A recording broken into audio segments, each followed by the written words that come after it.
Across the UK, online and on DAB. Talk Radio. We have ways of making you talk. Talk Radio. Man alive, it's Friday. We made it once again. Well, I've educated my children on how babies are made today. What have you achieved, huh? 0344 499 1000. Late Nights with Iain Lee on Talk Radio. Across the UK, online and on DAB. The wild man of late night radio is back. Differently interesting nocturnal emissions from a legend of late night radio. Iain Lee, on air and off the leash. On Talk Radio. We have ways of making you talk. Yes, it is Friday, dear listener. It is Friday. It looks like we've made it once again. It's another week down. Put that in your pipe and smoke it. I've never smoked a pipe. I imagine I would get on well with a pipe. I used to, for a period, I had a pipe, just because it's nice holding something and putting something solid in your mouth. Don't be so filthy, dear listener. I mean, it's a nice feeling of that. That is a nice feeling. But the thing about pipes is you're more likely to get mouth cancer. So I never smoked one. Here's the thing. I'd love to have a go at smoking a pipe. And I'd also love to have a go at smoking a cigar. My fear would be that if I did either of those things, boom, I'm back in there, and I'm a smoker. So you can't really mess around with those things at all.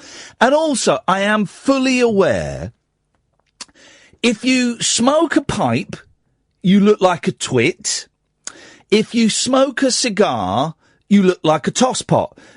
If you smoke fags, you look cool.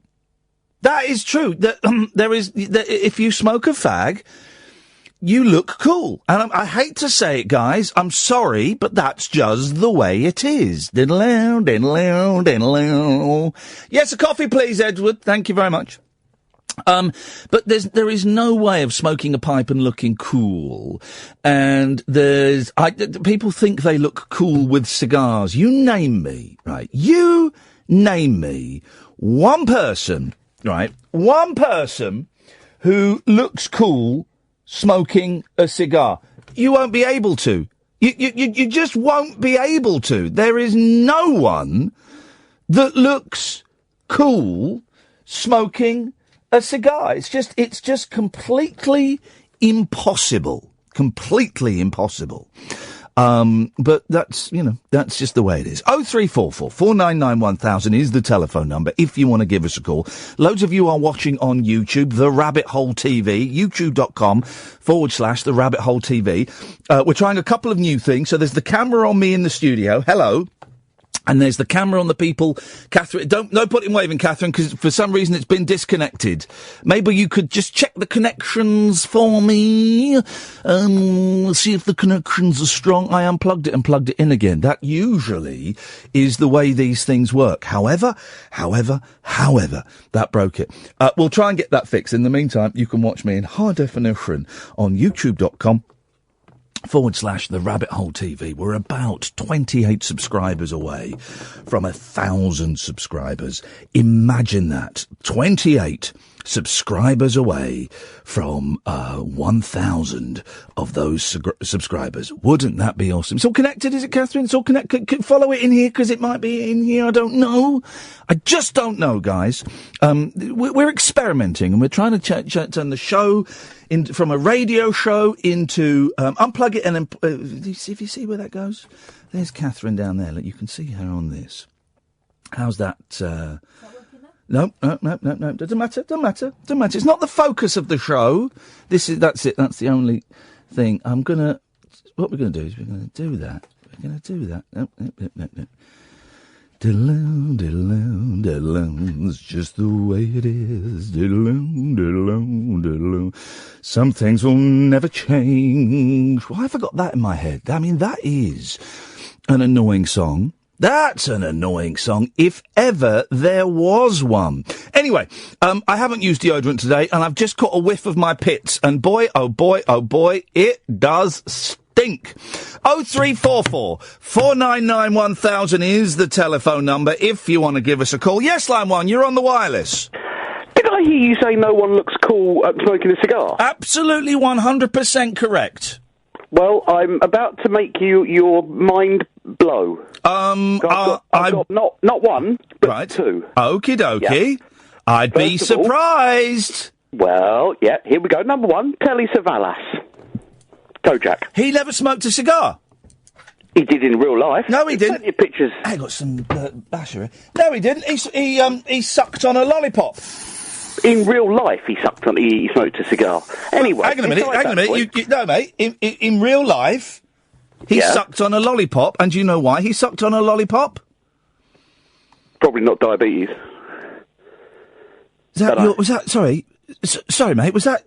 Sorry, mate. Hang on a minute. Sorry. Was that an attempt at humour? Was it? Possibly. It was terrible, mate. Must have lost that with a toe. Absolutely terrible. Anyway, the second one. Yes, sir. Hannibal from the A-Team. He's the exception that proves the rule. Ah, come on! No, I'm not having that. Yeah, he is the one. What do you mean? What? Well, no, you can't be the exception that proves the rule if you're saying 100% true fact. No, there's always an exception that proves... Of course there is. No, I want that on the list. I want you to say you're wrong and I'm right. Well, I'm not going to do that. I will put Murdoch... I tell you, if we can get one more person that looks cool wearing... smoking a cigar, then I will accept it. But there is not... That's it. You've known the only person in the world that looks cool. Will you give me an on-air apology? Yeah, and sure. say, I was wrong, Gatford was right. Just say... Hang on a minute. Catherine, just pay attention. Just say that again. I was wrong, Gatford was right. And what's my name? What's my name? Iain Lee. Say it again. Iain Lee. Say it one more time. Iain Lee. Kath, can you edit that all together so it says I was wrong, Iain Lee was right, and then we'll just have that as a hotkey and we'll play that whenever this... all right, thanks for calling, loser. 0344 499 1000 is the telephone number if you want to give me a call. We are still, this is an open challenge, okay? Still looking for a way to make the general election interesting. Edmundo, you're the technical wizard, as you do a little technical podcast. What have you broken? You have broken that camera out there. Why is that not working? I don't know. Have you tried turning it off and on? I have actually, yes. Okay. I've unplugged it. Catherine's came in on her hands and knees and checked the cables. Okay. Do you mind if I have a look at that? Here we go. That's it. Here we go. That's it. You carry on. I tell you what. You carry on. Okay. I'll talk to Alan Caddick. There we go, Alan. I want to take you up on your challenge. What challenge is that? To find someone cool who smokes a cigar? No, about the general election. To make the general election interesting. Okay, go on. This is having one of the fences. Yes, sorry? Have the party political leaders on a horse. Yes. And instead of having them in constituencies, they should be touring racecourses, getting to the actual race goers, yes, so they can put bets on them. Right, so hang on a minute. Just say that one more time. But have the political leaders visiting racecourses, yes, so people can have a bet on them. Right. And make a bit of money on the outcome of the election. Now that might actually be quite interesting. Yeah. That could be interesting.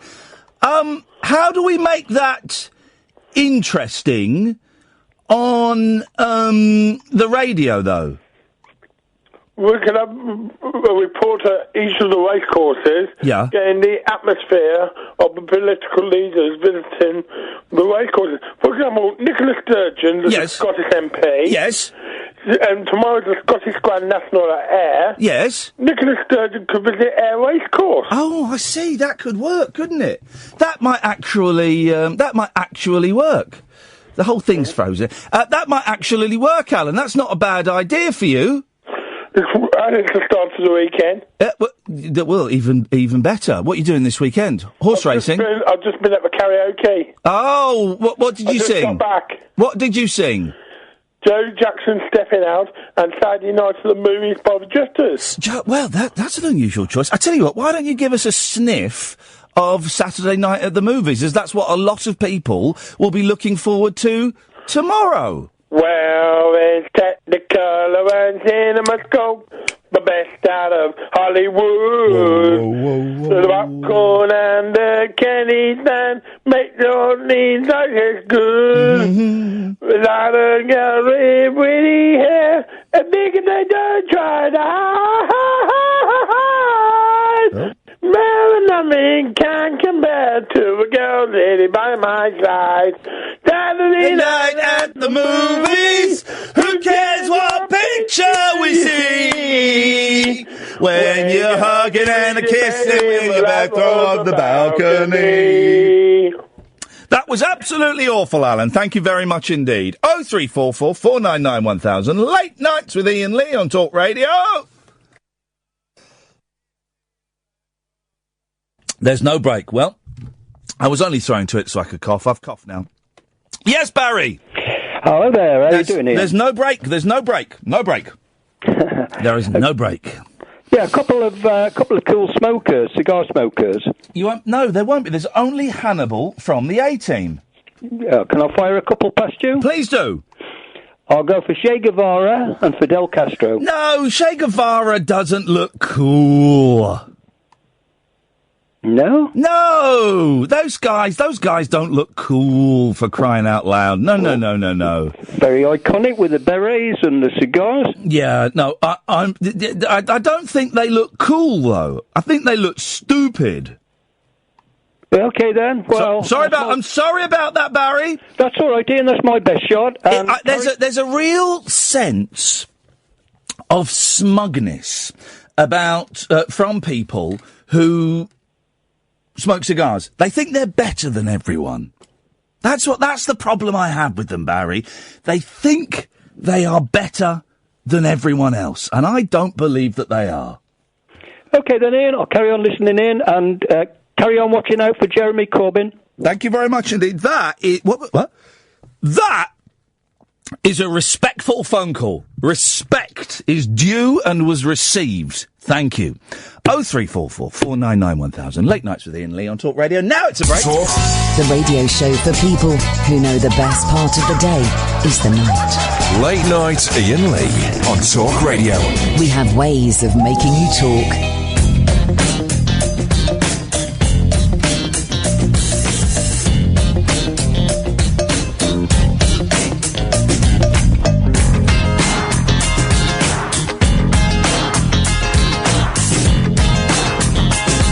Oh, 0344 499 1000 is the telephone number if you want to give us a call. Yes, the French tickler. Oh, no, let's try again. Yes, the French tickler. Hello, how are you? I'm very well, thank you very much indeed. Although one of the sockets on my computer has just died, and I don't, for the love of all that is holy, know how that's possible. And it's a little bit worrying, isn't it? It was working earlier. It's probably Stephen Murdoch's done it. Oh, that absolute... It probably is, isn't it? He's hacked you. It probably is. That's terrible. How annoying. Oh, well. Anyway, what you got for us? Steve McQueen. The coolest man alive. When he was alive. Smoking a cigar. I've never seen him smoke a cigar. I've seen your picture on Twitter. I'm not... Well, I don't know if you noticed, mate. I'm a bit busy. I'm doing the radio show. I'm not on Twitter. Oh, how can I prove it then? Well, you can't, because it didn't happen. And also, he would have... Here's the thing about Steve McQueen, right? He was a terrible actor. Well, he did his own thing in the best way. He was a lousy actor. He was cool. He was kind of cool, but he was a terrible actor. And just, if he had ever smoked a cigar, he probably is the kind that would, actually, because he's quite an arrogant man. He would have looked like a knob. Well, you can just make any statement you like and then argue about it. But you can't even accept the proof. The proof is there. Well, hang on a minute. Yes, I can make any statement and argue about it. It's my show. The proof may or may not be there. I just don't know. It's there, but you're refusing to look at it. Thanks so much for calling. 0344 499 1000 is the telephone number. If you want to give us a call, tell you what we'll do. We'll stream it on that one. For some reason, that socket on my computer has died. That's a little bit of a concern. I don't know if any computer experts listening, anybody knows how to work a computer. That would be. Do you know how to work a computer, Ed? Vaguely. You do like a tech podcast, don't you? Yeah. What? Why? Just for fun. And I don't mean that to be flippant. I'm intrigued by I'm intrigued by people that do podcasts off their own. What are you plugging into my computer? I'm just testing the socket. Oh God! Something else. Is this where I find out that it's broken and it cost me a fortune? No, it works. But then why is it not working? Because it's not working. But I swapped cameras and it doesn't work. It just flickered then, actually. Then it went. So what do you do on your tech podcast? We look at the latest tech news. Yes. We help people with their tech issues. Right. We help tech noobs. Let me just stop you there. You help people with their tech issues. If they send us a comment, we like common tech problems. Catherine, can you... Right, well, this is a common tech problem. You've buggered my computer. Fix it. Well, Have you got Stephen Murdoch's phone number? Give Stephen Murdoch a quick call. See if he can come on and explain the situation. See if we can get him on to sort it out. I hope your advice on your podcast is better than this. Well, this is a very specialised problem. It's not a common everyday problem the computer doesn't turn on. Can I just ask, while you're doing that, and, we're men, please don't look at my internet browsing history or open the folder marked Farmyard. All right? Thank you, dude. I appreciate that. Flipping it. Hold on, what's this? 03. What's the podcast called if the kids want to go and find it? In Tech Today. What? In Tech Today. In That's Tech it. Today. 0344 499 1000 is the telephone number. So today, I only had the boys for about 20 minutes because I picked them up from school and then I dropped them off. There we go. You did it. Yep. How did you do that? I made a new video source. I'm going to make some sauce for you. I did not mean that to sound... Do you know what ketchup used to be called? Tomato sauce? Catsup. Catsup? Really? Yeah, that's true. That's true, isn't it, Philip? Good evening. Ketchup used to be called catsup. Hello? Yep, Philip, can you hear me? Yes, I can hear you. I wasn't sure whether you were talking to me. Yes. Ketchup used to be called catsup. No, I don't know. I wouldn't think so. Maybe in a foreign country, but not over here. No, that's where it comes from. It's called catsup, and we've turned it into ketchup. Oh, well, you learn something every night on your show, don't you? Unfortunately, I don't, because I know everything. Oh, the reason I rang in, Ian, you were talking about how to brighten up the election. Yeah. Well, okay. Yes, I will. We can talk about brightening up the action. I did specifically mean how do I make it as an interesting phone-in, but I will take brightening up the election as a topic. What I've got is a little bit of trivia. Yeah. Back in 1963, there was a film about an English general election. Yes. It was called Just for Fun. A.K.A. Vote for Me. Yes. It was a pop film. Oh, now this rings a Bellington, yes. And it featured all the pop stars, a lot of the pop stars from 1963. Great year for pop. I can't think of any. Well, I'll give you a list in a minute of the people that were in it. Yeah. But originally how it came about, there was a guy in America called Milton Subuska, and he ended up making horror films for Amicus, but he did a film called It's Trad Dad, which was about the traditional jazz craze. Yes. And then he went on to do this film about the election, and it starred the Crickets, the Paddy Holly's Crickets, Freddie Cannon, Johnny Tillotson, Joe Brown and the Brothers, Kenny Lynch, Jed Harris, Tony Meehan. Who else? We got the Tornadoes, the Springfields, and it was people and it was interspersed with comedy. Is it similar to the great movie which you must have seen called Gonks Go Beat? Oh, I think it's better than Gonks. Is it better? Thank you, Ed, you've worked it. Is it better than Gonks Go Beat? Really? Yes, I think so. It's a lot of humour in it. Yes. And it's got, I tell you, the two people, I don't know whether you remember them, Irene Handel. Of course I remember Irene Handel is in it, and she appears in quite a few comedy scenes in the film with Harry Fowler. Oh, right, I see. And so I don't think it's on YouTube. There might be clips, but the complete film, and I'm sure people from that were around like I were in '63, it's got some great songs in it. Yes. The Tornadoes are very good. Of course, they did Telstar. Oh, yeah. And you got Harris and Tony Meehan, who were in the Shadows. Yeah. At that time. Yeah. And Freddie Cannon, who I think he's great. I met Freddie once. He's a fantastic guy. And yeah, it's a film worth finding if you can find it. And it brightens up the...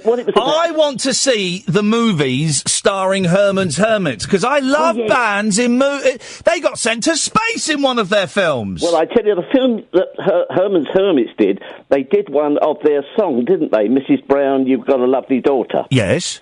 Now, they did film... Quite a few people went to America and made film for Sam Katzman. Yes. Who did Rock Around the Clock, Twist Around the Clock and all these others. Rock Around the Clock, Twist Around the Clock, Cock Around the Clock. But Dave Clark did one called Get Yourself a College Girl. Yes. And so really a lot of the English people in later years went to America and made films.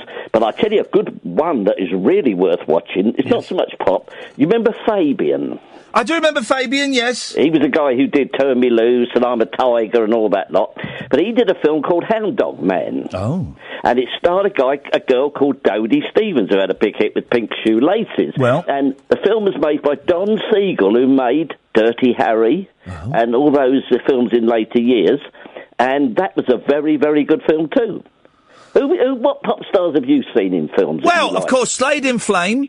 Yeah. There was a not a very good film starring Paul Jones, where he's like a sort of god, but he's like a pop star, but he's a god. Yeah. I've seen them all. I've seen them all, Philip. I love them. I've never seen Performance. Is it a good film? Have you seen Performance? Terrible film. Yeah. I've often seen it advertised, but I've never actually seen it. Right. Awful movie. Philip, listen, thank you very much for that. Let's take a quick break. 0344 499 1000. Late Nights with Iain Lee on Talk Radio.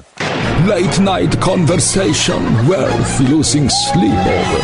Iain Lee. On air and off the leash. On Talk Radio. We have ways of making you talk. Yes, Ken. Hello there, Iain. Hello, Ken. Good evening. Question for the show tonight, Iain. Why are you and most of the UK population bitterly anti-Christ? Ken, why are you so arrogant? That is your question. No, but Ken, don't do a hit and run, Ken. Don't do a hit and run. I let you... Right, phone him back. Not allowing that. Not allowing that. I'm not anti-Christ at all. I've said that. I don't know how many times I need to say that. I was on TV today defending Tim Farron. I'm not anti-Christian at all. What a nasty... That is an arrogant, nasty man who thinks he won't answer the phone because he's a coward. He's a bully. That's what he is. He's a bully. Abu Ken Ghazi. That's what he is.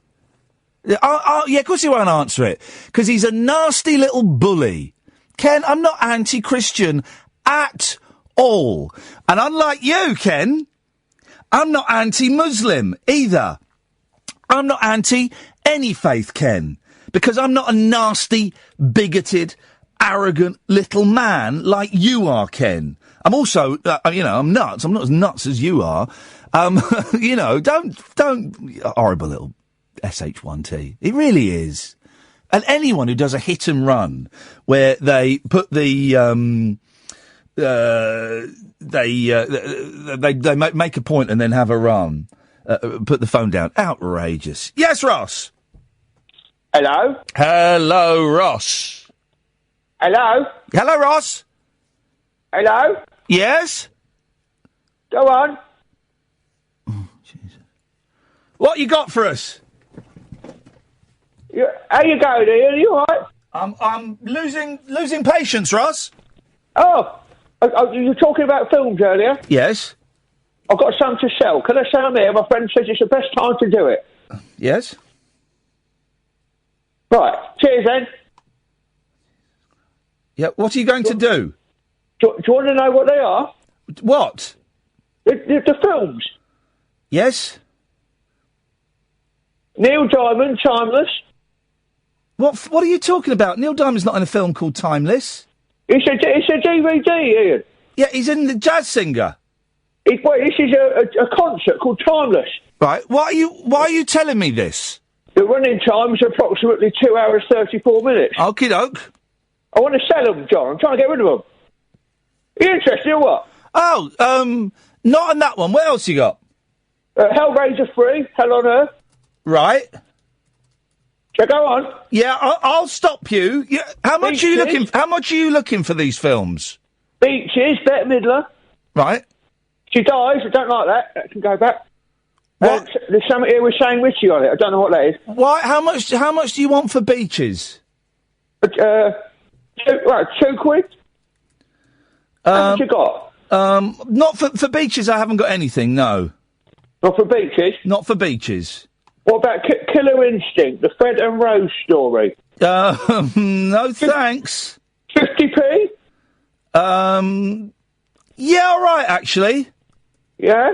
I don't know how it ends. Oh. Okay, yeah. So I'm at 50p so far, so nothing for Neil Diamond Timeless. No. Beaches? No. Hello? Yeah, I'm waiting for you to get... I'm waiting for you to get to a film that I'm interested in. Flubber? Yes. Flubber 2? Yes. Pound? You're going to have to give me some prices, aren't you? Well, I'm doing all the work here. I'll give you £1 for both of those movies. £1 for Flubber and £1... No. For both? £1 for Flubber and Flubber 2. So 50p for Flubber? Yeah. 50p for Flubber 2? Including postage. I haven't got that. Who's in that? Thanks very much for calling. Let's go to Dredge. Good evening, Dredge. What kind of cat? A ginger cat. Okay. Yeah, that's a good one. I would have said tabby. Yeah. You would have done, though, wouldn't you? But well done. Well done. So, yeah, that last caller actually ties in quite well with what I was going to mention, which was that, you know that chap Keith that phoned in yesterday? Keith phoned in again yesterday. If you missed it, it's up on the Rabbit Hole TV YouTube channel. We've also put out both Keith calls as podcasts. They're available to download and burn. Yes, very unhappy about the way his nephew Harry's been treated. Yeah, well, I mean, his voice sounded familiar to me. I was wondering if it was the same Keith that had Keith's videos on the high street. It was like a shop down the road. I think, do you remember you had the off licence on one side and then you had the pub the other side, and then in the middle you had Keith's videos. I do remember Keith's videos. Now you mention it, yes, I do.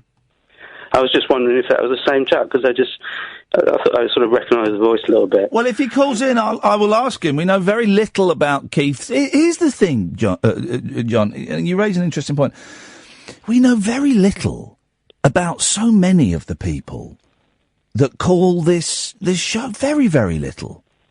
I mean, we know that Ken is an obnoxious SH1T, but we don't know about... He used to be a professional football player, but we only know that because someone else, I think Galloway told me. But we don't know what caused him to change. We don't know what happened. We don't know anything. I don't know anything about any of the callers apart from these little glimpses that I get from time to time. Well, what would you like to know? Well, okay, all right. I can ask anything, yeah? Yeah, I mean, I won't answer it, but you can ask. Okay, all right, fine. I'll ask. All right, that last guy that called in, where did he get those videos from? Pound shop. Okay, no, fair enough. That's all I wanted to know. So no more questions. Any more information needed? No questions. No information required this evening, Dredge. Any suggestions on how we can make the general election an interesting phone-in topic? I did consider calling it the general erection, but then I thought that was just childish. Well, what I would do would be play the Vision On music underneath any call that's to do with the general election. Okay. We can give that a try. I have to do that next week. Maybe try a few cartoon sound effects as well. I like the best cartoon sound effect is when, for example, and they use it in all cartoons, but let's say, for example, it's the Scooby-Doo cartoon, and they see a ghost, him and Shaggy see a ghost, and they go, zoinks, and they jump up in the air, and they're about to start running, but before they run, and their legs are spinning round, and it goes, you know that noise? Yeah, I know that noise. But they stay in the air for a second. Yeah, while their legs are spinning round, and then they build up enough momentum, they go back down, and they zoom off. That is probably the best noise in cartoons. Well, I don't mind that one. Yes, I like that one. Swanee whistles are always good for a giggle. Yeah, they are. And also a batter pudding being hurled into someone's face. I've always enjoyed that. Not the sound effect, just I enjoy doing it. Custard pies in real life are really disappointing. How do you mean? What are you talking about? Have you ever been hit with a custard pie? Yeah, I have, and I think I've hit someone with a custard pie, and it's generally shaving foam. That's very true. Yeah. Very, very disappointing. But what's worse is that if you put yellow food dye in there, it doesn't come off. Oh God! Well, you don't want to come off in a cream pie. Thank you. Thank you very much indeed, Dredge. 0344 499 1000. We'll start the show in a minute. Let's go to Tom. Good evening, Tom. Hey, what's going on? Turn the music off, man. Oh, come on, man. Give it a chance. I gave it a chance last time, and it was awful. This is the seminal source of all pop music. This is Bach, Toccata and Fugue. That's not the seminal source of all pop music. It is, honestly. No, it's not. Tubular Bells. No, it's not. You're thinking... Tubular Bells? Yeah, that was based on Toccata and Fugue. But Tubular Bells isn't all pop music. I know, but it's part of it. Toccata and Fugue, do you know what that means? Right, tell me.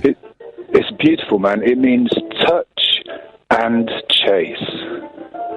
That's beautiful, yeah? Right, okay.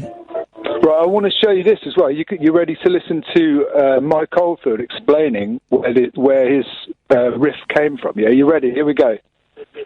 Tubular Bells 3 now. Well, I hope that we'll have you back here with Born Song. Yes, gentlemen, it's Tubular Bells.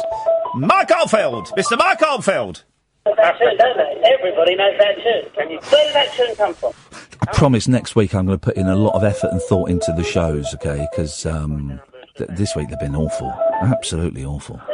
Oh, come on, son. You can take a... But why were you playing a clip of Jules Holland down the phone? Why don't you just talk to me? Mike, I did. I told you, and you didn't believe me. I said that Mike Oldfield got the Tubular Bells riff from Toccata and Fugue. Right. I didn't say I didn't believe you. I didn't say I didn't believe you. I didn't care. You know you like Kiss. If you're going to get pedantic about like a soft rock band, why don't you pick someone like Whitesnake or even Def Leppard or something? I'm not pedantic. You are, though. You know all their tracks, don't you? You know all their history. Well, that's not pedantry. That's that's knowledge. Don't want to be pedantic about it, but that's not pedantry you've just described. A pedant is a teacher. Someone, yeah, I know, but you have knowledge about Kiss, don't you? What's the matter with you tonight, man? The matter is I'm talking to idiots. Every call we've had tonight has been an idiot. You don't seem to know what the word pedantic means. Well, why don't you tell me what the word pedantic means? It means, obviously it means knowledge about something. You're being pedantic about Kiss. No, it doesn't mean that at all. Why are you trying to define a word? And I hate to be pedantic about it, but you're incorrectly defining a word. No. It means knowledgeable. No, it doesn't. You are completely wrong. What does it mean then? It means excessively concerned with minor details. Yeah, well, you're excessively concerned with minor details about Kiss. No, I'm not. I'm knowledgeable. I'm not. I'm going to be pedantic about this word. I am knowledgeable about them. Okay, fair enough. So why are you knowledgeable about Why am I arguing with someone who doesn't even know what the word pedant means? Are you talking to a mirror? You know what pedantic well. Is that the best you've got? You don't know what... You only know what pedantic means because I've just told you.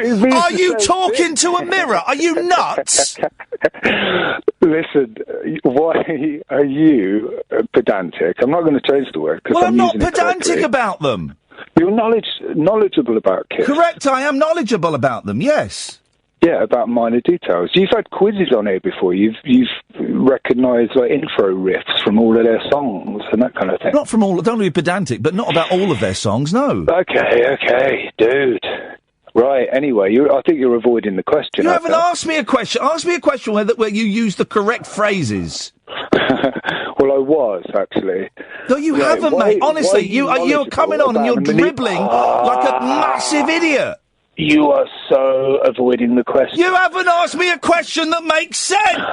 All right, here we go. Yeah. Why are you knowledgeable about the minutiae of Kiss when the source material isn't really that good? If you're that bothered about, a soft rock band, why don't you get into White Snake or Rush or something like that?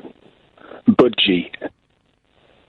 What a terrible... Have you finished? Those words finished dribbling out of your mouth? Have your words finished dribbling out your mouth like you're someone at a bukkake party? What is going on with you? Reviews of Kiss. I don't care about the reviews of Kiss. Have you listened to the music of Kiss? I like it. We can't choose what music we like, you absolute bell. That's true. That's a good point. God, you're so stupid. I'm not. Well, okay. Everyone on Earth thinks Kiss are a bit naff. Well, yes. But do you know what? Do you know what? That everyone you know must be an idiot if they know you. I'm not about all the reviewers ever. No, they don't, mate. They do, Not mate. all, who cares? How many stars they get? Who cares about the stars? Why are you bothered? Why are you bothered about what other people? Why do you let your life be guided and ruled by what other people think? I totally agree, man. But you don't because you've brought it up. Star Trek. Oh, mate, you don't know, mate. Tom. Get into The Simpsons or something like I wouldn't. I'd let everyone is free to choose their own thing, and I really wish you'd go and read a dictionary because you've honestly, your stupidity is overwhelming. Dude, you don't understand what pedantic means. You're embarrassed. You tripped up. You had an open goal. I can make the general election interesting. You couldn't. You've not made the last 10 minutes interesting, so I doubt it. You're in row mode for no reason, aren't you? No, I'm in rowing with idiot mode. And every call we've had this hour so far has been an idiot, and you're the king idiot. Hey, you know, the Unite Union... Oh, for God's sakes, go away, you're boring. No, Barry's from Watford, I'm just saying he looks like that. You're boring. Okay. Sorry. Okay, I'll tell you what I'll do, yeah? You still there? One more 5 seconds, 5 seconds. Yeah, no worries, man. 03444. Oh, I accidentally cut him off 10 minutes late. 03444 499 1000. Late Nights with Iain Lee on Talk Radio. Unmissable late night radio with the original king of unconventional conversation. Make contact with Iain Lee. Late night Iain Lee on Talk Radio. We'll get you talking. Oh, man. Man, what's going on? Let's try James. Good evening, James. Hip, hip, hip. Hip, hip, hip, James. The line's gone all weird. I can't hear you properly. Oh, for good. Right, let me just, if I move you over here, let's see if that, is that any better? Oh, no, you've gone weird again. All right, okay, well, I was phoning about something else, but I heard you talking about the general election, how to make it interesting. Yes. This line's gone all weird. Shall I call you back? We'll call you back. Let's try Paul. Good evening, Paul. Hi, for starters, one of your last previous callers referred to you as dude. I hate that. What's wrong with that, dude? I use the word dude. Oh, I just don't like it. Anyway. I call my kids dudes. I prefer the way to refer to people as man. Hey, man. Man, dude. It's all groovy. Peace and love. Yeah. Okay, secondly, you are talking about ketchup, names of ketchup. Right? Do you know what we call in our family ketchup? No. Dob-dob. Call it what? We call it dob-dob. Because you dob-dob your chips in it, don't you? Well, yeah, that's true. We call it dob-dob. What do you call your remote control? Doofer. Yeah, well, you nicked that from Noel Edmonds. I didn't know. We've always known it as a doofer. That Noel Edmonds used to call it that on Telly Addicts. Oh, I didn't. Telly Addicts was rubbish. No, shut up, man. Telly Addicts was brilliant. Do you know? I think Noel Edmonds is related to Mike Porky Parry. What makes you think that? And let's pray to God it's nothing libelous. Because they look the same. They don't look anything like each other. Okay, Mike Porky Parry does look like Kenny Rogers. Yeah, I'll give you that. You know, there's a website, a brilliant website, called Men Who Look Like Kenny Rogers. No, I didn't know that. Are you making this up? No, I'm not. Google it. Next time you're in a public library using the internet, go to Men Who Look Like Kenny Rogers, and it's brilliant. It's just that Michael Porky Parry has shorter arms, doesn't he? Yes. Go and look at the website. I will. Okay, so you were talking about famous musicians in films. Okay, try... The fact that you're throwing all of these topics at me, does that mean you're only going to phone in once tonight? Yes. Brilliant. Yes.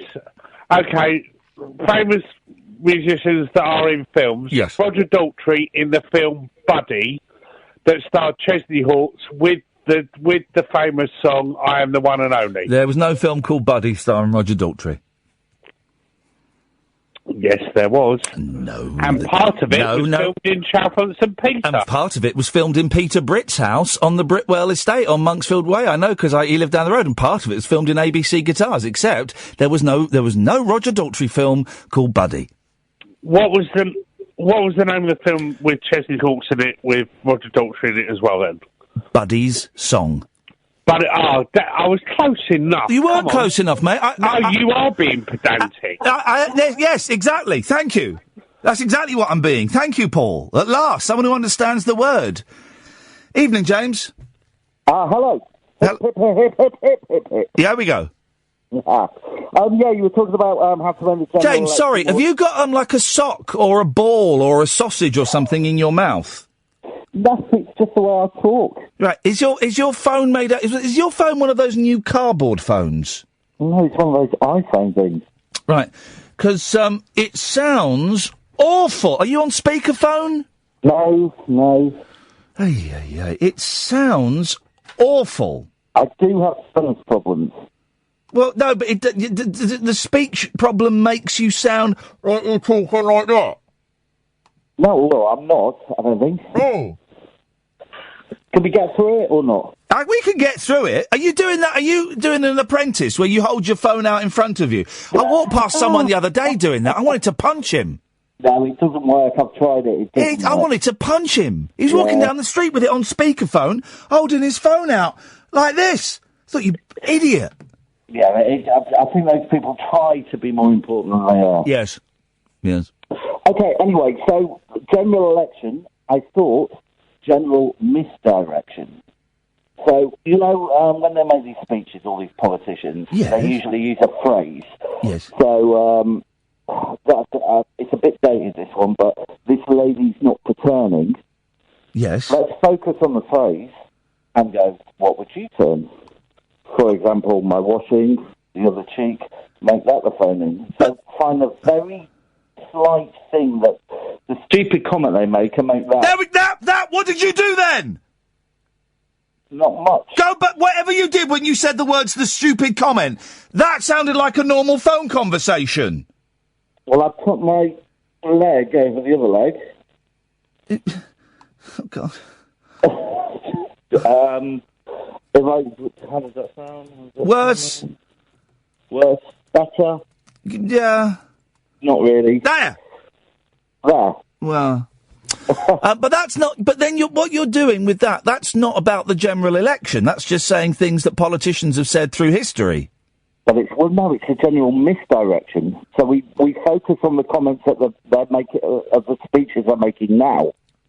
Well, first of all, I'm not quite sure when Purda comes in. I think it's next week at some point. We'll check. Secondly, how the hell does that work? Well, we just listen to the nonsense they say and then pick out the tiniest bit of nonsense and make that the phone-in.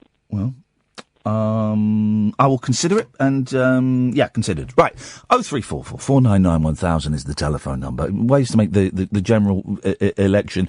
Well, interesting as a phone-in topic. 0344 499 1000 is the telephone number.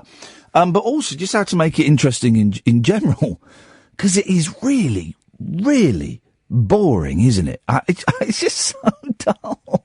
Oh, God, it's so dull. 0344 499 1000 is the telephone number. And the next hour, I did what I think today was some excellent dadding. I only had my kids for about 20 minutes because I was working in the morning, then I came back, and then I had to pick them up from school, then drop them at their grandma's, then come back into London to do this. So I only had them for 20 minutes. And in that 20 minutes, we laughed a lot. And they'd heard about that footballer that had a heart attack, cardiac arrest. And they said, "Well, what's cardiac arrest?" And so I told them, and then they said, "Do babies ever have cardiac arrests?" And there's a question. I went, "Well, yeah, sometimes they do, and sometimes, unfortunately, some babies are born and they're dead, and but it doesn't happen very often." And then they said, "Here we go." Here's the 7-year-old said, "Daddy, how does a mummy make a baby?" Boy, beautiful, beautiful. And I was driving, and I thought for a bit, and I said, "That is an excellent question. That is an excellent question." Now, it gets a bit complicated. Do you want the complicated version or the simple version? And they wanted the complicated version. And I told them, I'll tell you pretty much what I said, just in case anyone's in any doubt as to how a lady does make a baby. I'll tell you, briefly how I explained it to them. But it felt good. It was the right thing to do, and I told them. There's no point in making up silly stories. Silly enough as it is, isn't it? How did you tell your kids where babies come from? Because they're going to ask it, and I know that some people do the thing, that they'll talk. I told them about willies and vaginas and. Cleared out a few things in my mind. Anyway, 0344 499 1000 is the telephone number if you want to give us a call. Late Nights with Iain Lee on Talk Radio. Talk Radio. 0344 499 1000. The calmness in my voice. Well, if you're watching on YouTube, you'll know that we're running around like headless chickens. How did you tell your kids about sex and where babies come from? Should we have that conversation? Late Night, Iain Lee on Talk Radio. We have ways of making you talk. Yesterday was kind of like the 4th of July. The way your face lit up the entire sky. Had to look away because it hurt my eyes. The way you hit me was a big surprise.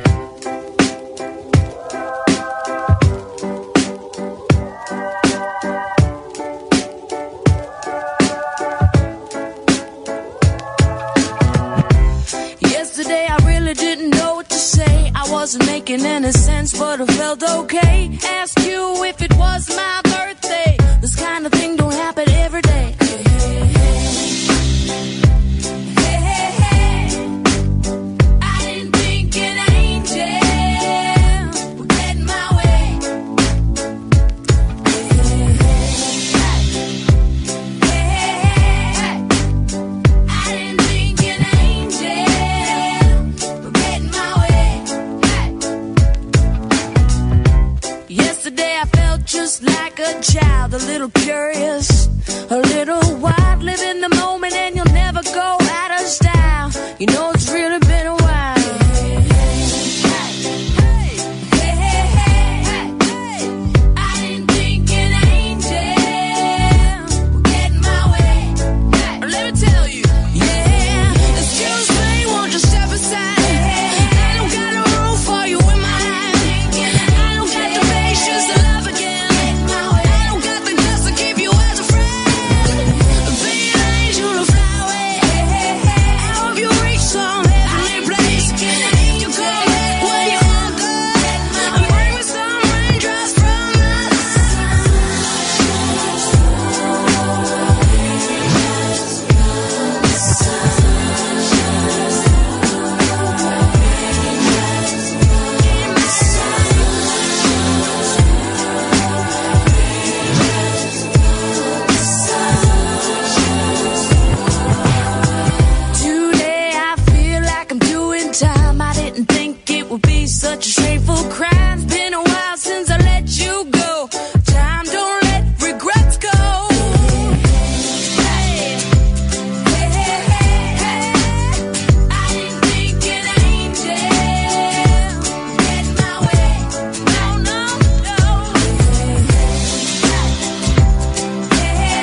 excited and terrified. Oh, Kath, I forgot to say. I've been still not heard back from the New York Tourist Board. They've blown us out, haven't they? They've blown us out. I'll phone him up on Monday and see what the problem is. They've blown us out. For some reason, they were all over us, and now they've not replied. Maybe they're scared that we're going to destroy New York. Doesn't matter. Because. No, he said anyway. Because New York, we're taking the show to New York, June the 12th to the 16th, we're going to be doing the shows from New York. Loads of pre-recorded stuff. You'll still be able to phone in, don't worry, but you may not be able to phone in for the whole show. In fact, you won't be able to phone in for the whole show. And there may be a couple of shows where you can't phone in. But we've got some brilliant guests lined up. And I forgot, because I mentioned it, because I know people that live in America, in New York, simply because I'm on loads of monkeys pages on Facebook. So I kind of posted on there, guys, I'm coming to New York, if anyone can help. Well, a friend of a friend of a friend got in touch and said, send me the details, Ian, and tell me the budget. So I replied, there's no budget. These are the dates we're coming. This is what the show is. He went, okay, well, and then he introduced me to a friend of his. And she works hiring out studios. She said, how much money have you got? I said, honestly, we ain't got no money. I'm paying for the flights, the hotels. It's coming. The talk might be able to, but basically I'm paying for it. She went, okay, that's going to be tricky, but leave it with me. A woman I've never met, a woman I've never even spoken to in my life. Okay. And I thought, oh, well, that was kind of her to get in touch. This is about 2 weeks ago. Today, she sent me a Facebook message with about 6 or 7 potential places, bars and clubs that we could do the show from, that also then in the evening have really interesting things going on, like bands or actors rehearsing, all this kind of stuff. And she said, are any of these any good? For free. And I've not studied the list because I got it today and I was all over the place and was working, but I looked at it, I went, this is amazing. She's come up with 6 or 7 venues that will be happy for us to set up our little Comrex, our little machine in the corner, plug into their internet, do a show, and also they're really interesting places. And I glimpsed through it, and there are 2, I can't remember what they are, but 2 really got me excited. And they're not definite, I've then got to go and but aren't people lovely? Aren't Americans lovely? I think the British are perhaps the most unhelpful people in the world. I mean, they're so unhelpful. The Americans, people I don't know, people who don't know what I do for a living, they only know me because I post nonsense about the monkeys, are helping out and finding us free places, so just so that we can promote their city. Wow, isn't that amazing? Isn't that amazing? It's a brilliant list of places she sent. I'll copy it and email it over to you, Catherine, and I'll have a proper look at it tomorrow. That'll be my project tomorrow, to look at that. So I think we've got enough places to do the shows from. I know. And some brilliant guests lined up. Brilliant guests. I'm really hoping. And if he's in New York, we're going to talk to him. We get Chris Gatford, who does a Beautiful Anonymous podcast. Oh, guys, go and download it. I've become addicted to it. I cannot stop listening to it. It is absolutely stunning. Absolutely stunning. Anyway, the show goes on. 0344 499 1000. We've got over 1,000 subscribers on the YouTube channel. Thank you. I think we've got the technical sorted out for this evening. And we'll see how we go. Shall we, dear listener? Right, let's go to Terry. Good evening, Terry. Hi there. Hello, Terry. Hi, yeah, I'm phoning on behalf of Phil. Okay. I think you know Phil and Gary. No. You might have heard him before. He's normally drunk, Phil. Okay. Oh, is he the fella that lives in his shed? Yes, right, yeah. Right. I've got a little story about Phil. When we lived in Biggin Hill... Is it going to be a story that my listeners will find interesting, or is it a story that only people that know Phil will find interesting? No, I think you might find this interesting. Right, okay, Terry, you've got to tell Phil to shut up. I know. Well, she's in my living room at the moment. Right, if he chips in one more... I don't... Because it's annoying. Shut up, man. Shut up. Shush, stop. No, and this isn't even... Oh, God, I hate drunk people. This is one of the reasons I don't drink is because drunk people are so boring. I don't want him chipping in, mate. Then what he'll do is he'll chip in, then he'll phone up 5 times to apologise, then he'll spend the rest of the week tweeting me to apologise. Yeah, I know that. Right, well, so just make sure he doesn't chip in. Right, okay. Well, I don't know where we've become mates, but anyway. I moved into a house next door to Phil. There, 15 seconds. It took 15 seconds for him to chip in. I knew it. Yeah, I knew it. Stop. Right, and he was cutting a tree down at the back of the garden. And I'd only been there a couple of weeks, and I did warn him that it was a bit close to my house, and he needs to be a bit careful. There we go. No, that's it. 12 seconds. Now he's going to the toilet now. Flipping heck. And he carried on cutting. I bet Nick Abbott's not doing this. And he cut it down, and it came through my house. That's actually quite an interesting story. Fair play. When you say it came through your house, what do you mean? Well, I was lucky. I had the main doors open at the back, and it did literally was in my living room. Wowzers! It took the fence down. Well, and some of my trees. I wouldn't be worried about the fence or the trees. I'd be worried about having a tree in my living room. That would be... No.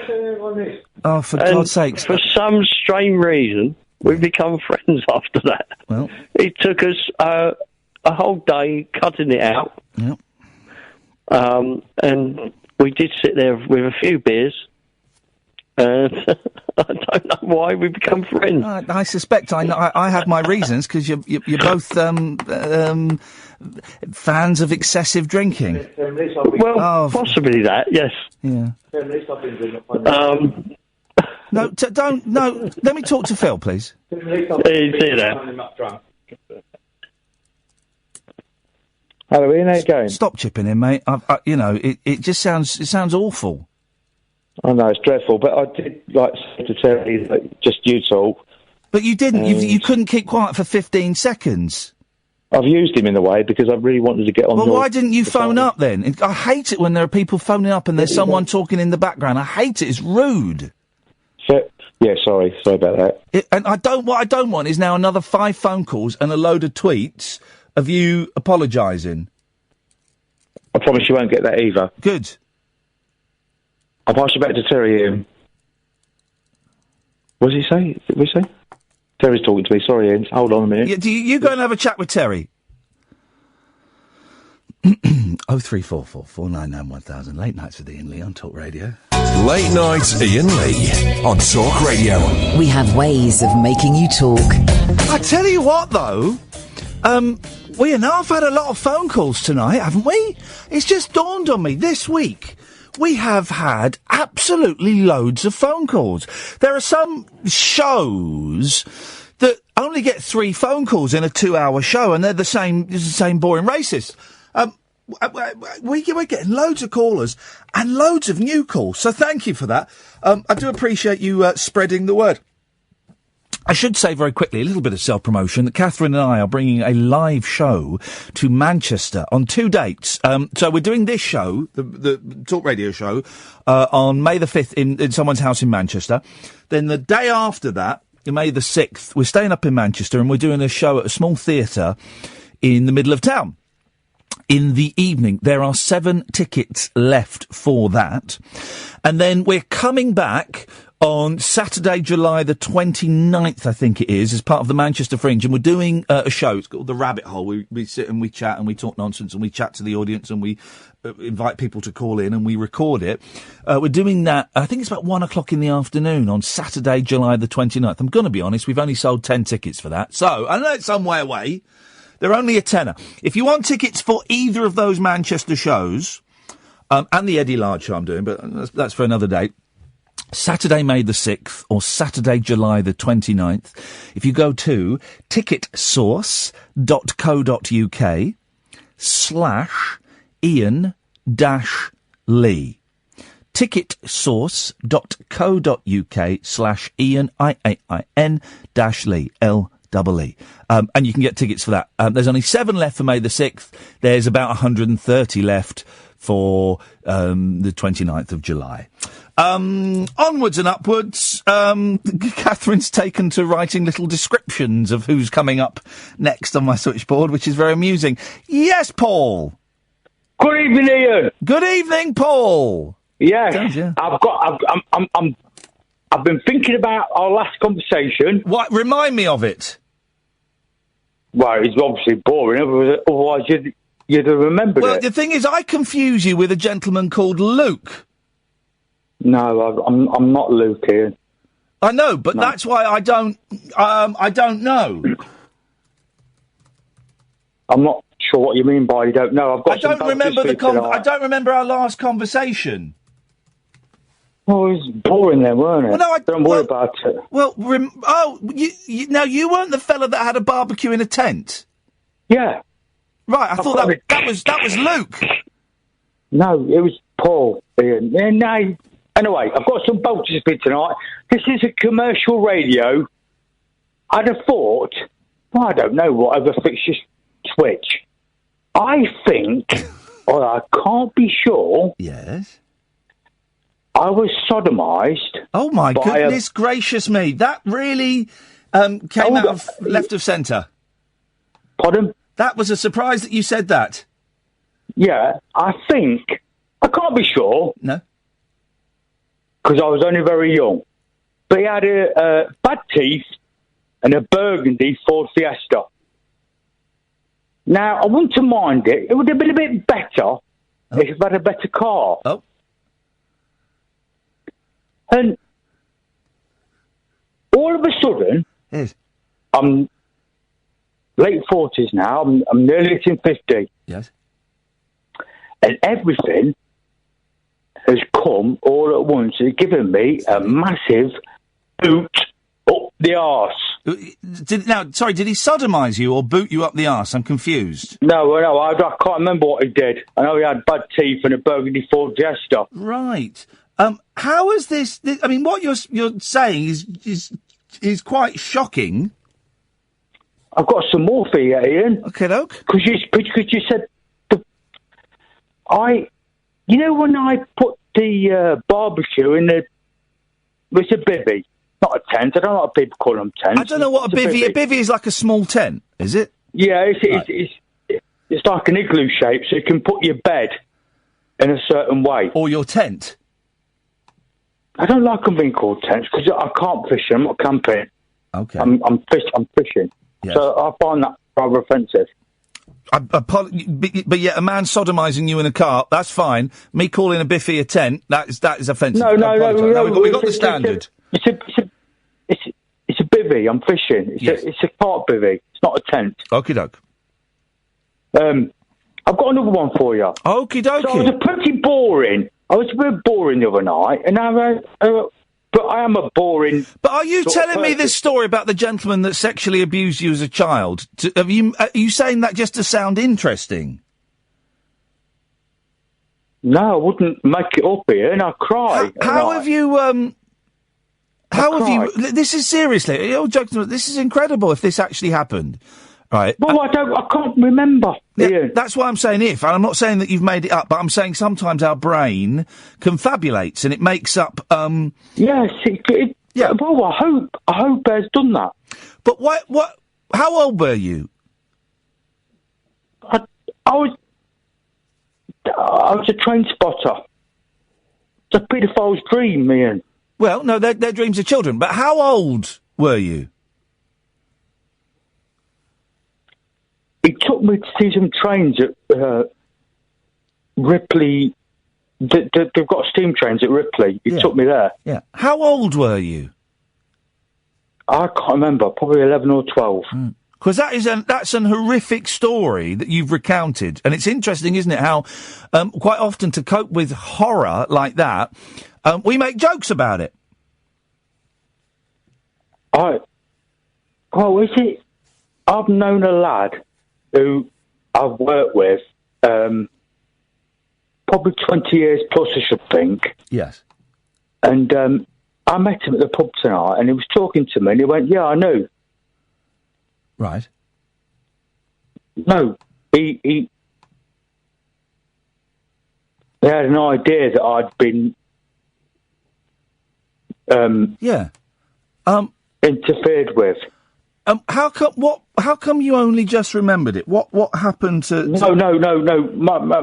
My life has been. I can't swear. No. It's been a storm. Yeah. Right. So I've got some others for you as well. But how did you? No, hang on. About that, Ian. Well, but you brought it up, Paul. I just wondered what triggered that memory. I've looked back at my life, and I've had a series of events through 2016 and late 2015 that have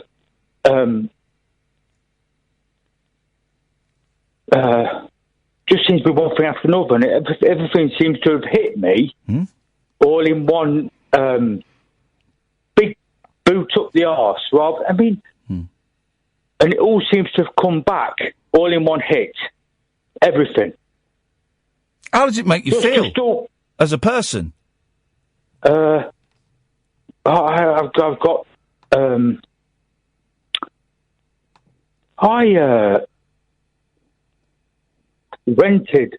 No, when I got married, my stepdaughter moved into my house. Yes. And I went down there yesterday. Yes. And my head was whizzing. Yeah, I bet. And I went down there.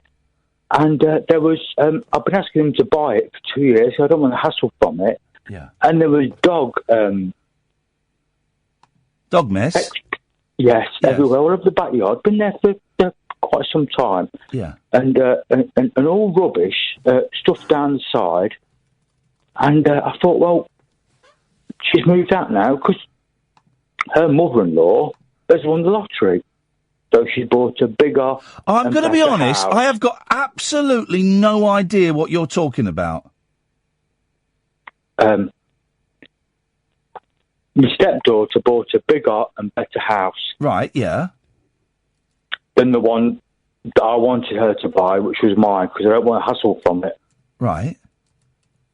And I went down there, and it was strewn in dog doings. Right. Dust all over the floor. I'm worried about you, man, because you're the last. Yeah, I know. The last two phone calls. Listen for a second. This phone call and the last one. You've really struggled, and I think you acknowledged it yourself in the last call. You've really struggled to focus. Exactly the right word. Focus on one thing, and you're all over the shop. Your sentences are coming, and stories are starting, and you're picking up another story halfway through. And if this memory of being sexually abused as a child is, well, even if it's not real, but false memories can still feel real. It sounds very, very traumatic, Paul. But I didn't think about these things before. It's only been this last few. Yeah, there's a reason. Probably the last 6 months. Yeah, well, then there's a reason that it's all coming to the surface. It's a series of events, Ian. A series of events through my life. It's all morbid, isn't it? No, it's life, man. It's life. My godmother died. My auntie. She was a Christian, and she's really suffered. Yeah. Motor neuron disease, really horrible. And she was a Christian. Yeah. Again, you're going off on another tangent, dude. Yeah, I know I am. I'm absolutely nuts, mate. Pardon? Who have you got to talk to about this? Well, I can't talk to my wife because... Why not? Because she has anxiety as well, and I don't want to drive her nuts. Okay. She had to live with me. Yeah. But, I ain't great to live with Ian. Well... I don't know, but you see, here's the thing. Taking a tablet or... Here we go. We're going off another tangent, dude. I'm just highlighting it, not to make fun of you or belittle you, but just so that you're aware that you are going off on tangents a little bit. Yeah, I know. Sorry. But I've had counselling and it doesn't really work for me.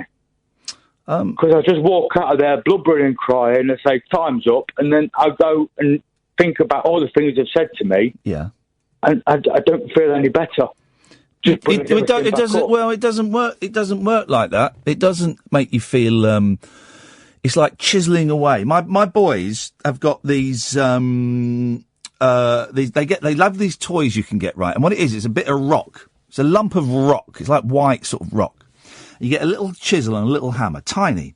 And you chip away and chip away and chip away. And there's two types of them. There's one of them that's got, you keep chipping away and there's like little, pretend fossils in there. Or the one that's the most fun is you chip away and there's little wiggly worms in there. But what the boys do with it is they get this rock and they go, right, we're going to do this now. And they'll sit there and they'll chip away for about 20 minutes. Then they'll get bored and they'll go off. And then they'll come back later in the day and they'll chip a bit more and you'll see the tail of the wiggly worm and then they'll get bored. And then 3 days later, they'll come back and a little bit more and a bit more. And it can take them 3 or 4 months just to get a little 2-inch worm out of a bit of rock, right? And that's what therapy is like. Therapy, you go in and for 45 minutes, you chip away and you might not see anything. And you go back next week and then you chip away and you might just get a little tail of the wiggly worm or something that's bothering you. And then you go back the next week and you chip away and you keep chipping away and you keep chipping away. And there could be a dozen wiggly worms in the rock that is your soul. You don't know. So therapy isn't you do it once and then you go, oh, I feel better. Generally, if I come out of a therapy session feeling worse than when I went in, to me, it says it's doing some good. Because it means I'm accessing the stuff that needs to be accessed. A good therapist will help you, spend the last 5-10 minutes of the session kind of bringing you back in so you can go out and function in the world. It takes time. My soul's burning here. My soul's burnt. I feel sorry for you, brother. I can feel it. I can hear it in your voice. And my soul's burnt. You deserve better.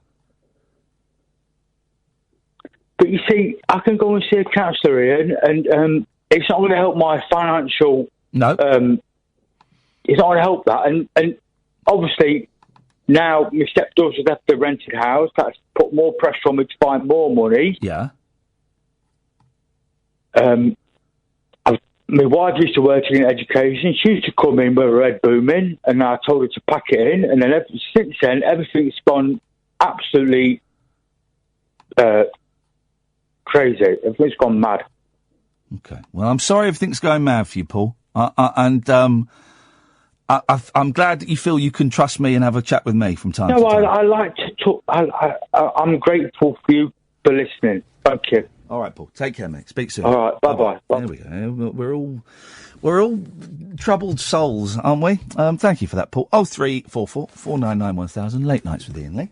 Late night, Iain Lee on Talk Radio. We'll get you talking.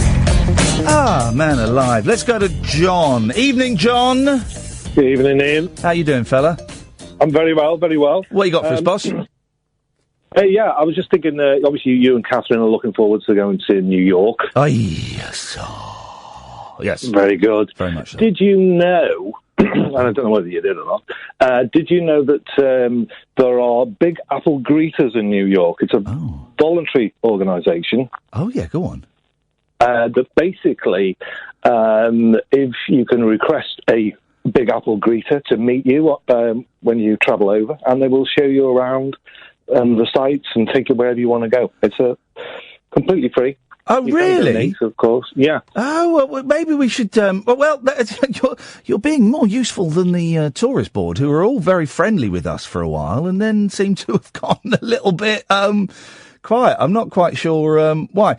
All right, well, how do you know this? Have you met these people? I've never done it myself because I've not been to New York yet. Oh, have you not? Oh, mate, it is one of the best cities in the world. Yeah, we'll get over there. I might get over this year, I'm not sure. Do it.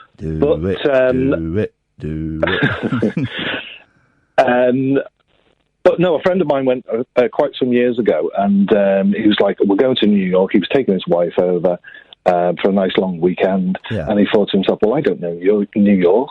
I don't know where to go or what to do. You can go to the normal places, I suppose. And he had a look around the internet and found that there's a voluntary organisation called the BigAppleGreeter.org. And he got in contact with him, met this lovely man. He took them out. He bought them lunch. Yeah. He what? Wouldn't let them pay for anything. He bought them lunch? He bought them lunch. This is it, you see. This is it. The Americans get a tough rap, right? I was going to say that to you. But they are the nicest people in the entire world. I honestly, they are so friendly. So friendly. Yeah, very much so.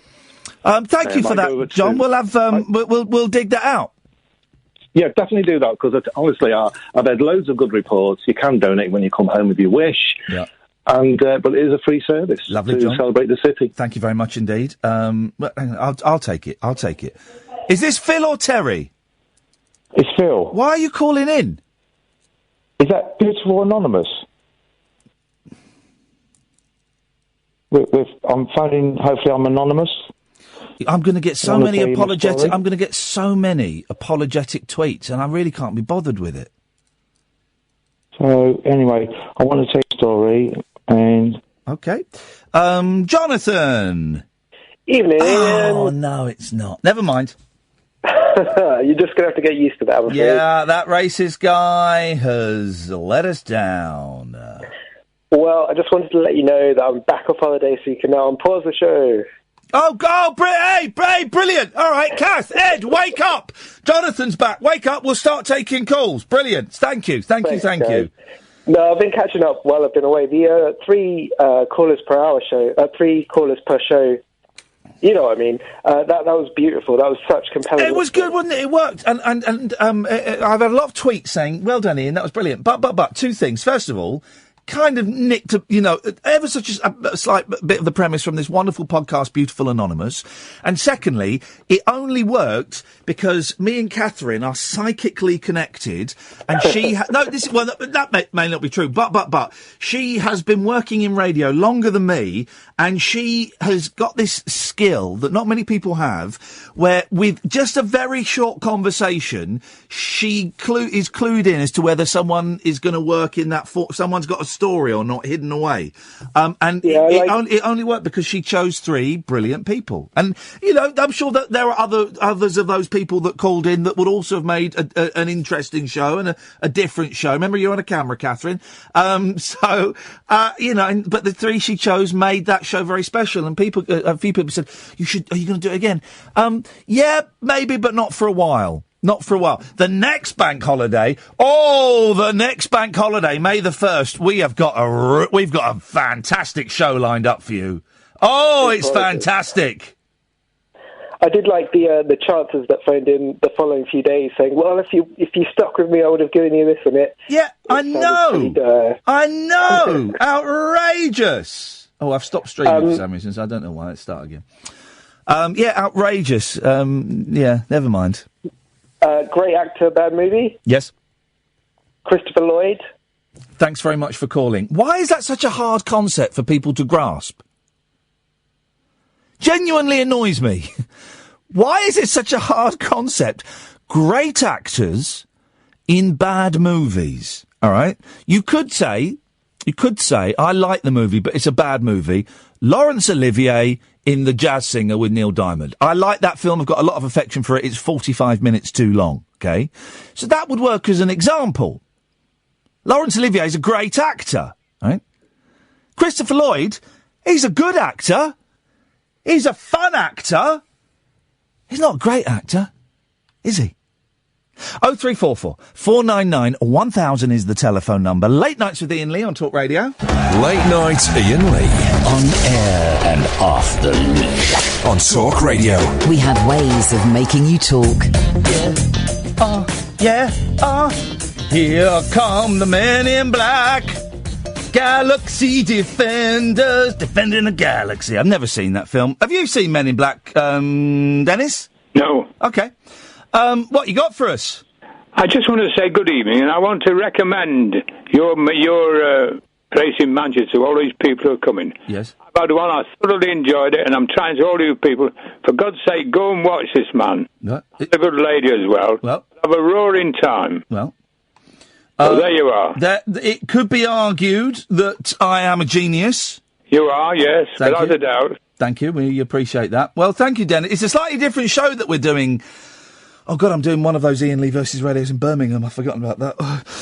It's a slightly different show to the one that you saw, but yes, it should be a lot of fun. Well, I enjoyed your show. Well, thank you very much indeed, but I'm not doing that show. Oh, it doesn't matter. Okay. Obviously, you're a genius, and so you'd get something else going. Thank you, sexy. All right. No, there we go. That caught him unawares, didn't it? 034444991. Well, Windy Pops is the telephone number if you want to give us a call. I can't get it to that feature because my computer is working at maximum capacity. That box won't come up. Can I have a look? You come and have a look. My computer is working at maximum capacity. Don't tell me I've got to buy a new computer. Oh, that would be a hardship, wouldn't it? Well, let's see what happens next week. Let's see what happens. Oh, it's that. Oh, I see. I was clicking the wrong thing. 034. We've had a steady stream of phone calls this evening, haven't we? We've had absolutely loads and loads of people. Loads of new callers this week. Thank you. It's appreciated. We enjoy it. We love it.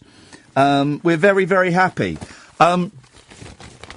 So my eldest said, how do you make a baby? And I told them that we were driving, and I would rather have told them when we weren't driving, but he asked, and I said, well, do you want the complicated version? Because it gets complicated. I said, yes. And it's the first time I've said, well, a man puts his willy inside a lady. What, in her mouth? Said, no. You know that ladies don't have willies, they have vaginas. Well, a man puts his willy inside the lady's vagina, and that can sometimes make a baby because... Does she need an anaesthetic when it goes in? I said, no, we get this thing called lube, and I didn't say that. And I then had to explain what semen was. And it all came, I say it all came, I had to explain semen and eggs and, and it goes in there and sometimes it makes a baby and sometimes it doesn't. And, can a man have a baby? Said my youngest. I said no, because he hasn't got a woman inside her tummy. She's got like this thing called a womb and that kind of helps the baby grow. It's like a little pouch in the stomach and a baby grows in there and a man hasn't got that. Can a woman have a baby without a man? Well, yeah, but then it gets really complicated. Oh, it was brilliant. I'm glad we had that conversation. And at the end, when the man puts his willy inside the lady, and I kind of agree with that sentiment. But we had the conversation at the end. I said, any more questions, guys? No. I said, well, you're not feeling embarrassed, are you? Because sometimes they get a bit embarrassed when we talk about bodies and things like that. And they said no. And I said, okay, right, fine. If any more questions, then let me know. And we will, I will do my best to answer them for you. So, there. How did you tell your kids? Because someone needs to tell them. I don't mind. The 7-year-old got it better. Hang on a minute. What? Hello, Ian. Listen, why are you doing this to yourself? It's drunk Phil again, by the way. Why are you doing this to yourself? Well, you're probably expecting me to say, I apologise. No, I'm expecting you to make another tedious phone call. Yeah, see you later, Terry. I'm just walking home now with the dog, Ian. I can't be bothered to Twitter or nothing like that. Can't be bothered with that. I just want to have a little chat. Okay, go on then. Okay. You're hard on your callers sometimes, aren't you? I'm hard on the boring ones, yeah. Yeah, but it doesn't matter if you're boring. Everyone's sometimes boring, isn't they? Well, no, it does matter when I'm in the ratings game.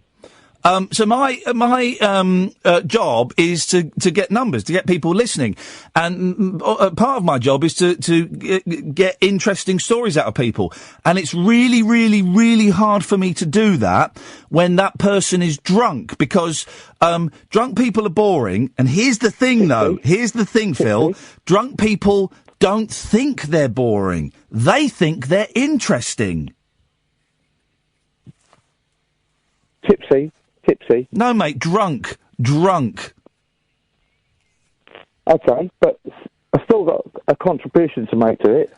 Well, you haven't so far, and this is your third phone call. Well, I hope you don't cut me off, but all I want to do is engage in the conversation. Right. Right. But I must admit... Get to the point, then, because you spent 3 minutes so far being a boring drunk, so get to the point. Well, there's no point, really, in a way.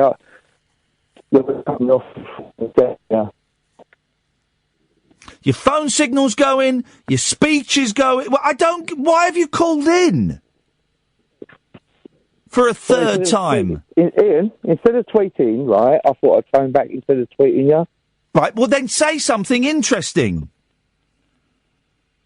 Like what? You've called me.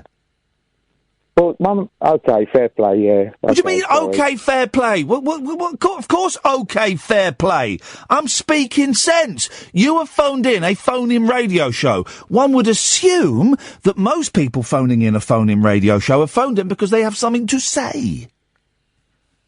You're actually giving me a chance as well, aren't you? I'm supplying the rope. You are, actually. Okay. Oh, dear. Shouldn't be drinking, really, should I? I couldn't give a stuff whether you're drinking or not. You certainly shouldn't be phoning me afterwards, though. No, I suppose not. For a third time in one night. No, Terry phoned the first time. No, you were still talking. You were talking in the background every 12 seconds. I was timing it. Was you? He was telling a rubbish story, though, wasn't he? Better than this. Is it? Oh, yes, mate. Okay. I better go. Yeah, okay. I look forward to, the next call? Are you going to phone in before 12 or after? No, I won't phone in because I've got nothing to say now. Okie-doke, I don't believe you. I reckon 8 minutes past 12. We'll get call number 4. Oh, what's our phone number? 0344 499 1000 is the telephone number. A lot of the papers today, they're having a go at Nicki Minaj. Now, all I know about Nicki Minaj is she's got big bum. That's it, right? She's a pop singer. They're having a go at her. Have you seen why they're having a go at her? It's brilliant. It's brilliant. She's making a pop video in London. And in one of the scenes, she's not that far from Westminster Bridge, where that fella ran those people down. And so they're having a go at her for that, saying it's insensitive. Hang on a second.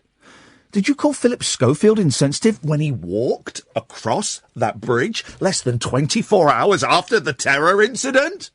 Surely Nicki Minaj is doing what we should all be doing. She's sticking 2 fingers up at ISIS. She's saying, I won't let... Did she film it before? Did she really? Oh, I didn't even realise that.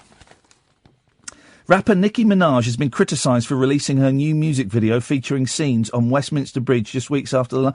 Oh, I thought she'd been filming there today. Even if she'd been filming there today, that would have still been okay. That would have still been absolutely right, and we should have been applauding her, going, well done, Nicki Minaj. Well done for filming a pop video and showing that you will not be beaten by terror. The video, but she filmed it before, so what's the problem?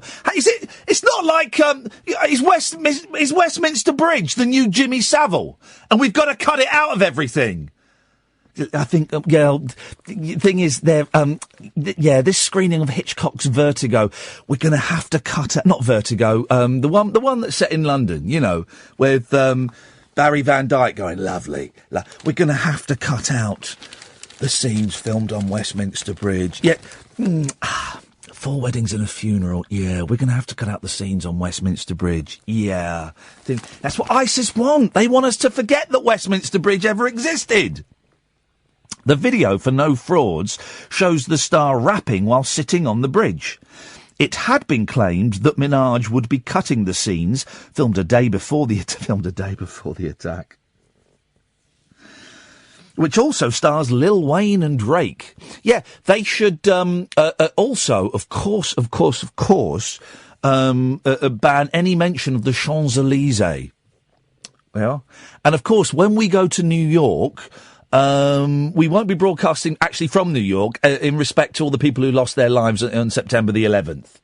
This is the most ridiculous, made up. It's in all the papers. I've just picked it from the start, but it's in the Sun as well. I think it's in the Mail. Of all the made up, ridiculous stories. But the clip, which shows the Houses of Parliament in the background and opens with Big Ben, still features the London landmark. In a Twitter backlash, sweet Lord, a Twitter backlash. Ethan XRIH wrote, I thought Nicki was editing outlaw shots of Westminster Bridge. El Catlow added, oh, you're joking. Nicki Minaj by Westminster Bridge? Too soon. It's too soon to go near Westminster Bridge. No, it's not. No, it's not. What an absolutely ridiculous thing to have a go at for. Ridiculous. Absolute balls. Another hour to go, dear listener. You can watch on YouTube now. We've got it all sorted. There's still a little bit of lag between the picture and the sound. We'll work on that, don't worry. Amelia and Kira will come to you after the news, give you a fair crack of the whip. You can watch on YouTube if you go to youtube.com/TheRabbitHoleTV. The Rabbit Hole TV. Subscribe if you're watching the video. There's a little rabbit hole logo in the corner. If you click on that, you can subscribe. Oh, it's very clever what they can do with computers these days. Over 1,000 subscribers. That's brilliant. Thank you. There were 600 on Monday. Isn't that brilliant? I've had that channel for ages and not done anything with it. We're going to turn it into something very, very exciting. That's the plan. Once we get it worked out exactly what we can and we can't do in this studio on the radio show with it, and we'll be streaming it on there. We still might do Periscope and Facebook from time to time, but at the moment I want to focus on that.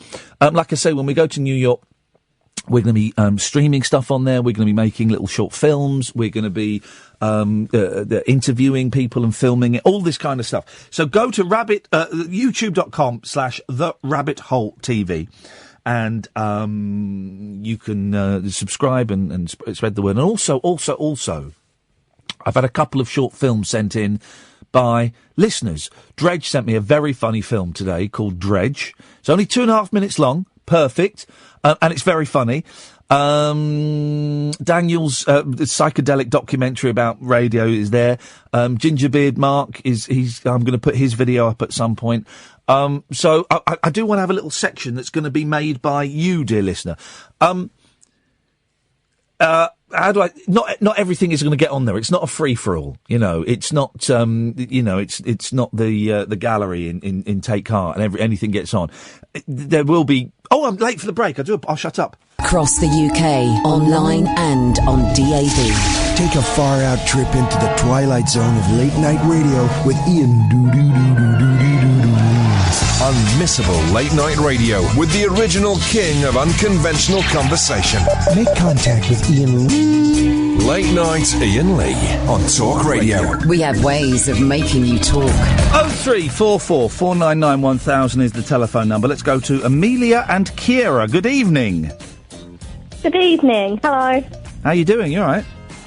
Yeah, we're good, thanks. What can I do for you this? What day is it? Friday evening, Saturday morning. What can I do for you? We think we have a very funny story that we think you'll enjoy. Well, the fact that you're using the word "think" twice implies to me that maybe you're not that confident about it. We find it very funny, but we're not sure if it's your sort of humour. Well, I have a very sophisticated sense of humour? I'm not sure, but we can tell you anyway and see if you like it. Yeah, sure, why not? Go on. Okay, so... I've only got Pablo and Cleo lined up to talk to, so you take as long as you want. Okay. So it was my dad's birthday. Bearing in mind his birthday's in the middle of summer. Yeah. And I had a couple of friends round between the age of 15 and 16. Yeah. And we decided that we was going to mess about like normal teenagers and be a bit stupid. Yeah, why not? Beautiful. That's what it's all about, being young. Yes! Yeah, definitely. And I had in my room about 8 or 9 of those like polystyrene pillows. Sorry? What, like the polystyrene pillows? I had quite a lot of them in my room. What do you like mean the ones with, like, polystyrene? Oh, do you mean the ones that got like little polystyrene balls in there instead of feathers? Yeah. Yeah, I know the ones you mean. Yeah. All right, yeah, groovy. Yeah. So I had those, and I decided to say, why don't we cut them open? What a brilliant... How old are you? I'm 16. What a brilliant... Of course you're 16. That's why you decided to cut them open. That's a brilliant idea. Yep, definitely. So I cut them open and hit them all around my room. Oh, and then we was like, that's a bit boring. This was for your dad's birthday? Yeah, this was on my dad's birthday when he had about you must love him. 20 of his You must friends love that guy around so much. Yeah. Yeah. And my friend Emily, who's with me now, she was there, and she was like, yeah, agreed with me and said, this is boring. So boring. we decided that we would also tip it out the front windows, the back windows, and in every single room. Oh, wow. So in every room, I dotted each friend round and dedicated them to a room. Yes. And we were doing snow angels and the polystyrene pillows. So yes, all the adults looked out the window and was like, it's snowing, tell it, it's snowing on the birthday, tell it's outside. And everything. Yeah. And basically, he thought, what's going on? It's like the middle of summer, it's been boiling hot all day. Can't snow in the middle of summer, that's crazy. So we was like, well, I think we're going to get in trouble for this. Yeah. Yeah. But Oh obviously boy, that's really oh boy, oh boy. Let me just say, if you were my kid, yeah, you would be in very serious trouble for this. Yes, very serious trouble. Yep. And then the adults thought it was a bit strange and something wasn't right. So they were thinking, what's going on? Where could this be coming from? What's going on? What's happening? Is it something bad? One of my dad's friends, Sam, said, it's the kids. Mm. Oh, detective, is he? I think so. Yeah, it must have been. Yeah. And we was like, uh-oh. So that we heard them all storming upstairs. Bear in mind, there was about 20 adults. They were all like a herd of elephants. Yeah. Up the stairs. And it was just like, oh, God. Yes. And basically, they came into the room. Yes. And we was all giggling on the floor, doing snow angels, really enjoying ourselves. Yeah, you're having a great time. Unaware of the nuclear bomb that's about to be dropped on you. Yeah, definitely. Yes, yes. So then we was like, uh-oh. And then we just carried on doing By our the way, snow can I angels. interrupt for a second, right? The drunk Phil that's been phoning in, his mate Terry, Paul from Stoke Poges, and several other callers, right? These young ladies, who are about a third of your age, have been infinitely more entertaining than any of your calls combined. I'm just saying that. You carry on. You're doing a great job. Thank you very much. You're welcome. I appreciate it. But yeah, we was like snow angels, like snowball fights. We picked up loads of them from each other. Yeah, yeah. I got them all in my hair. I had really long hair, so they were all sticking to my hair. Yeah. My friend Emily, she's got really long hair. It was in plaits. She got it Stuck everywhere in and her hair. everything. Yeah, yeah. Yep. So we all had an adult to us dedicated by my dad. Yeah. And, well, they had to get the Henry Hoovers out. And Hoover us. The Henrys came out. Yep. Well, and how much trouble were you in? Well, bearing in mind we're still finding polystyrene pillow balls today. We pulled our carpets up. We've just got new carpets, and yeah, they're still here. If you were my kids, I mean, this happened last summer, yeah? Yeah. Yeah, you'd still be grounded. You'd still be grounded. You're 16 now. You'd be grounded until you're 21. Yeah, probably. Yeah. I'm very surprised that I'm not. Yeah. I'm very surprised, actually. Yeah, well, it sounds like you've got Dad wrapped around your lip. Is that your sister? Who is this? Is this Kira? This is Kira, yeah. Right, and your sister's Amelie. Yes. All right. Okay. All right. Well, you sound like an absolute nightmare, the pair of you. Thank you. Yeah, exactly. And it was meant as a compliment, and you took it in exactly the right way. Keep on being nightmares. Don't ever grow up. There you go. There you go. Thank you, Emily and Kira. I appreciate that. Paul. Hello. That's how you do an interesting phone call, mate. I'm on the air, yeah? Yes, Paul. Yeah, that is how those. I do have actually something I have just thought of that is actually entertaining. No. What I want you to do is just. Did you hear that last call? Yes, right, I enjoyed it. Right, good. I want you to think about that call and think about how you can make that. What are you? You're 45, yeah? No, I'm not 45. What are you? 43. You're about the same age as me. I'm 40. Oh, yeah, about the same age as me. Right, good. You sound like that. Hang on a second. I'll take this. Amelie and Kira. Yeah. Why have you called back in? What do you want now? Okay, right. No, Paul, I'm talking to some young ladies who provided the highlight of the show so far. You could learn a lot by listening to them. Amelie and Kira, why have you called in? We missed a bit of the story. Oh, what bit of the story was that? We forgot to say Yes. that we made a massive snowman using glue as well. You can't make a snowman with them because they don't stick together. You can with glue. Now, Paul, look at that. I mean, that is beautiful.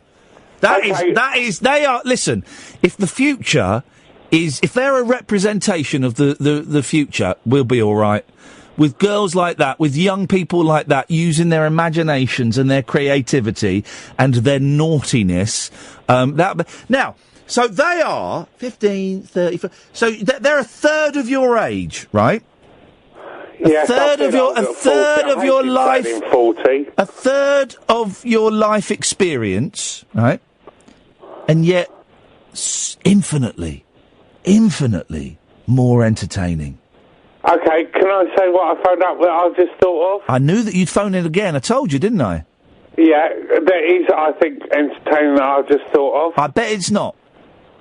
I think it is quite entertaining. You know, I said before, I believe everyone has a chuckle muscle and should exercise it every day. I hope this does.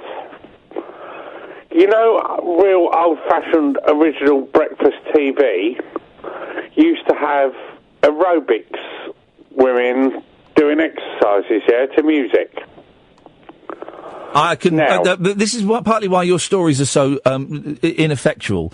Is they miss out. Right. They miss out significant detail. Let me fill in some significant detail to bring a bit of much needed colour to this story. One of the colours, of course, being green, because you're referring to the Green Goddess, and of course, Mad, and of course, Mad. Person on ITV. Yeah, which I'm about to get to. Mad Lizzie. Okay, right. And my thing I've just thought of is the music she should have done. The exercises to should be by a band called Thin Lizzy. Why? Her name was Mad Lizzie. Yes, but she should have used the music by the band Thin Lizzy. But her name was Mad Lizzie. Yeah. Really, you've really learnt nothing, Paul. Maybe I'm a good teacher. Maybe I've got this wrong. It just embarrasses me to go from such a high-quality phone call from the youth to an awful... No wonder the country's screwed. No wonder Brexit is happening. No wonder we're having a general election 2 years after the last general election. I think I'm going to sit this one out. 03... in fact, people... Here we go. old men like me and Paul should not be allowed to vote in this election, right? They're talking about how every time there's a vote or an election, and I think it happened in the Scottish referendum, didn't it? They reduced the age to 16. I think they did for the Scottish referendum. I think so. I know that every time they talked about it for the EU referendum. That was David Cameron's big mistake because they might have swung the vote. They always talk about it every general election. We should lower the voting age to 16, and it never happened. It will never happen. But what they should do is they should only let 16 and 17-year-olds and people under the age of 18, 17 and under, should be the only people allowed to vote in a general election. They'd sort this country out straight away. 0344 499 1000 is the telephone number. I tell you what we'll do. Next school holidays, there won't be one for a while because we've just missed one. And we'll flag it up in advance, in a week or two in advance. We'll do one show during the school holidays where only people under the age of 18 can phone in. We'll be all right with that. I've got to get parents' permission, and we'll sort out all the ramifications and all of that. Take a little bit of brain work, but we'll do it. We'll do it on a night when it's school holidays, so it's June, July, something like that. I don't know when they are. And we'll flag it up, and we will only take calls from people under the age of 18. That's what we'll do. And it'll be, I guarantee this, it will be the best show that we have ever done. I guarantee it. 0344 499 1000. You can watch, of course, on youtube.com/The Rabbit Hole TV. Late Nights with Iain Lee on Talk Radio. Late Night Iain Lee. Unfiltered night talk with the original king of unconventional conversation on Talk Radio. We have ways of making you talk. Do the hustle. Don't forget, Sundays, 7 till 10. It's, why have my mind gone, why can't I remember the Bob Mills, because I was thinking Bill. I was thinking, Bill's not the guy's name. Bob Mills. And, then on, 10 o'clock, on Sunday night, it's the king of bullshine. And I love it. Howard Hughes. It's such a good show. Pablo, say hello to Cleo. Cleo, say hello to Pablo. Away you go, guys. Hello, Pablo.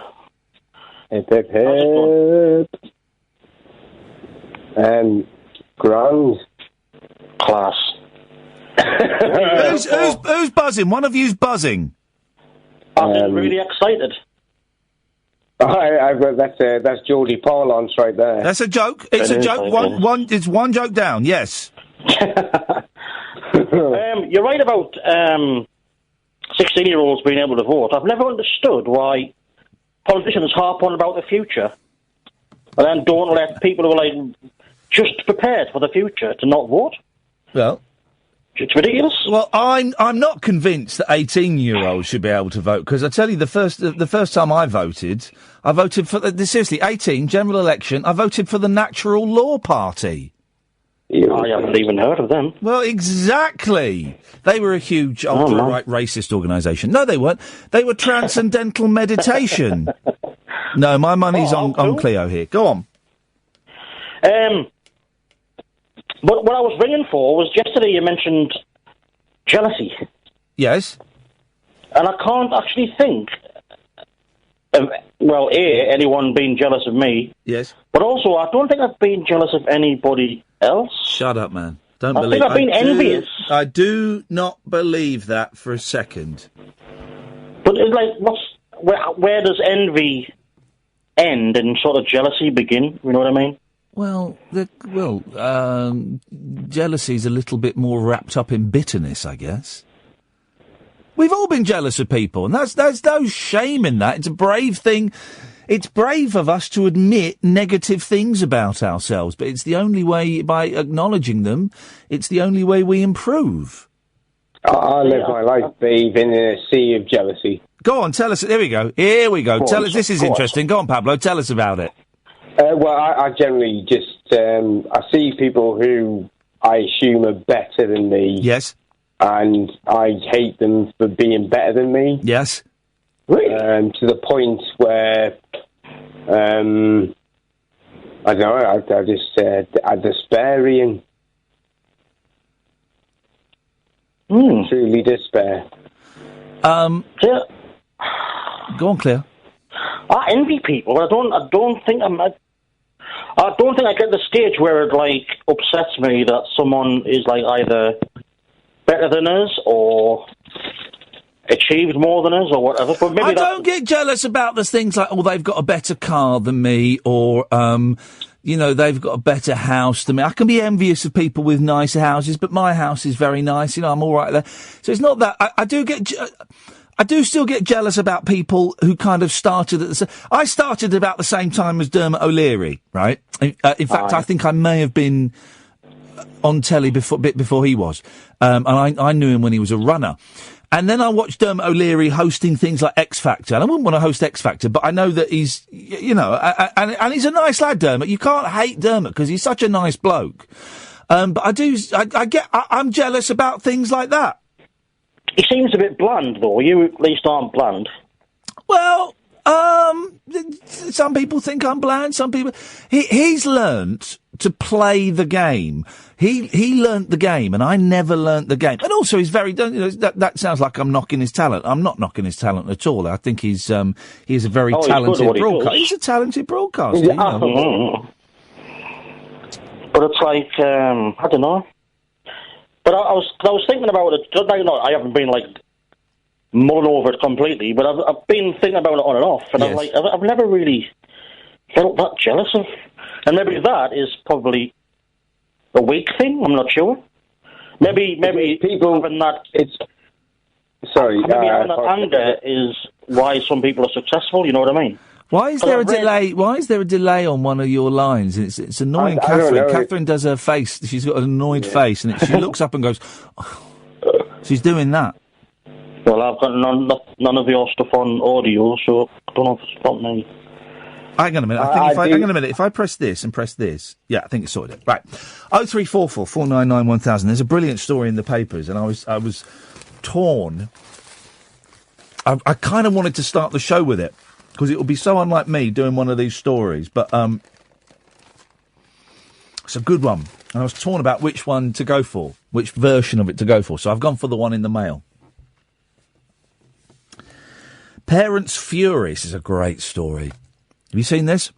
Parents' fury at Family Fun Day in aid of paedophiles. It's a brilliant story.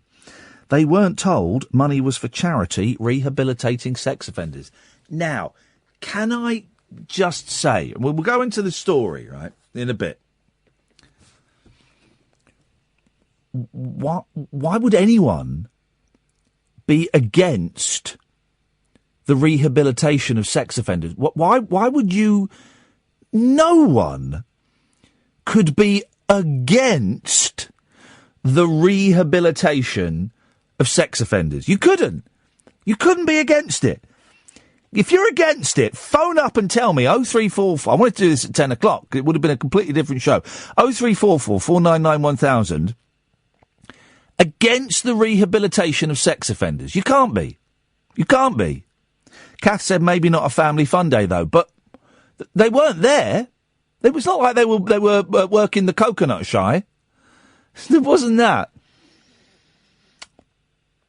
Parents, and also, here's the thing, on the posters it said the name of the charity. Now, this is another thing, right?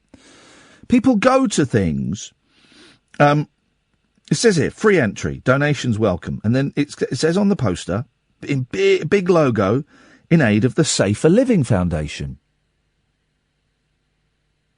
People blindly go to charitable events. I mean, they went there because it was free. Fair enough. But they blindly go to charitable events without investigating what the charity is. That's their bad. You're bad. Parents have condemned organisers of a Family Fun Day after they found out the money raised was for a charity that helps paedophiles. The event, which featured bouncy castles and face painting, was in aid of the Safer Living Foundation, which works to rehabilitate sex offenders. It was held at Keyworth United's football ground in Nottinghamshire, but parents who took their children to enjoy the fun and games, which included an It's a Knockout-style assault course, say they were not aware of where the money was going. Well, no, they were. It's on the posters. It's on the posters, the Safer Living Foundation. They chose not to type that into Google and find out what it means. They're bad. And I'm saying they're bad, as in THEIR bad. They are owners of the bad, not they are bad. They said it was not made clear that the foundation works with people who are sexually attracted to children and teenagers. Some claim they would not have gone if they had known. Grace Lesieur said, as a parent, I'm disgusted they didn't make people aware of what the charity actually supported. It's on the poster, Grace Lesieur. Family fun days shouldn't be about supporting such charities. I wish we'd never gone. Why do you wish you'd never gone? Did you have fun? Was it a fun day? Then why do you wish you'd never gone? If I'd have known this, I certainly wouldn't. I'm surprised they hosted it. Others expressed their anger on Facebook. Amy Curson wrote, it clearly states on their website that they do work on prevention, but also that they try and rehabilitate people who've already offended. I can't believe that family fun days are allowed to support such charities. And here we get to the thing. Sex offenders of any sort shouldn't be allowed to walk this planet, let alone have family support them. Well. We don't have the death penalty in this country, not even for sex offenders, which is of course absolutely correct that we don't have the death penalty, because we for several reasons that you don't need me to go into, because you're intelligent enough to know why the death penalty, particularly including for sex offenders, it doesn't work. Okay, so you know that. I don't need to go into those details. We're ahead of that. Okay, right.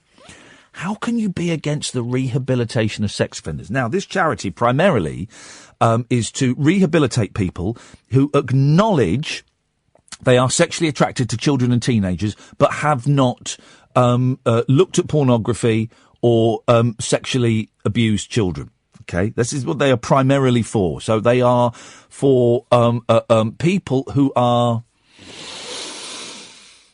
what's the word? Who are aware that their sexual attraction is inappropriate and are... Oh, I'm going to say it, and I'm saying this word with careful consideration. People who are brave enough to seek help, knowing the stigma.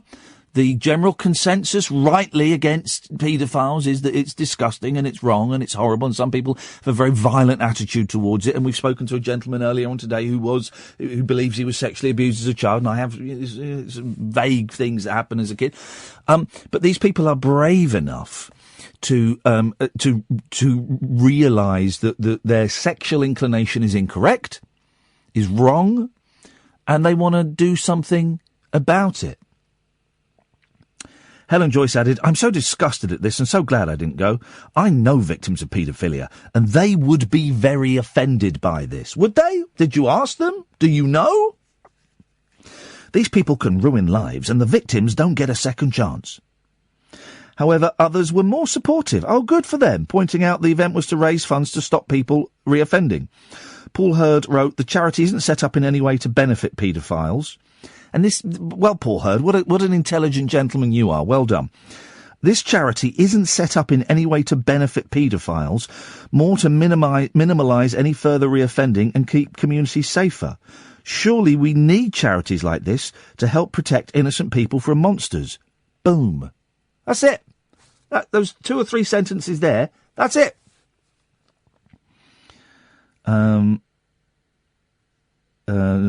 Participants in the Safer Living Foundation, including aims to prevent sexual offence. So the charity aims to prevent sexual offences and rehabilitate offenders. How can anyone... I'm not saying that these people should necessarily be released from prison. I'm not saying that. But rehabilitation and to stop people doing it in the first place. How can anyone argue against that? This website states, we work with many individuals who are at risk of sexual offending or who have been convicted of a sexual offence. These include those that have intellectual disability, are elderly, have very little or no support, and who are sexually attracted to children and or adolescents.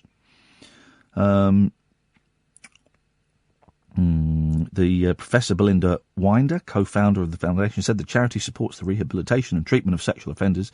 The money from the Family Fund Day will go towards a project which will seek to provide psychological treatment to those who've never committed a sexual offence but are concerned that they may do.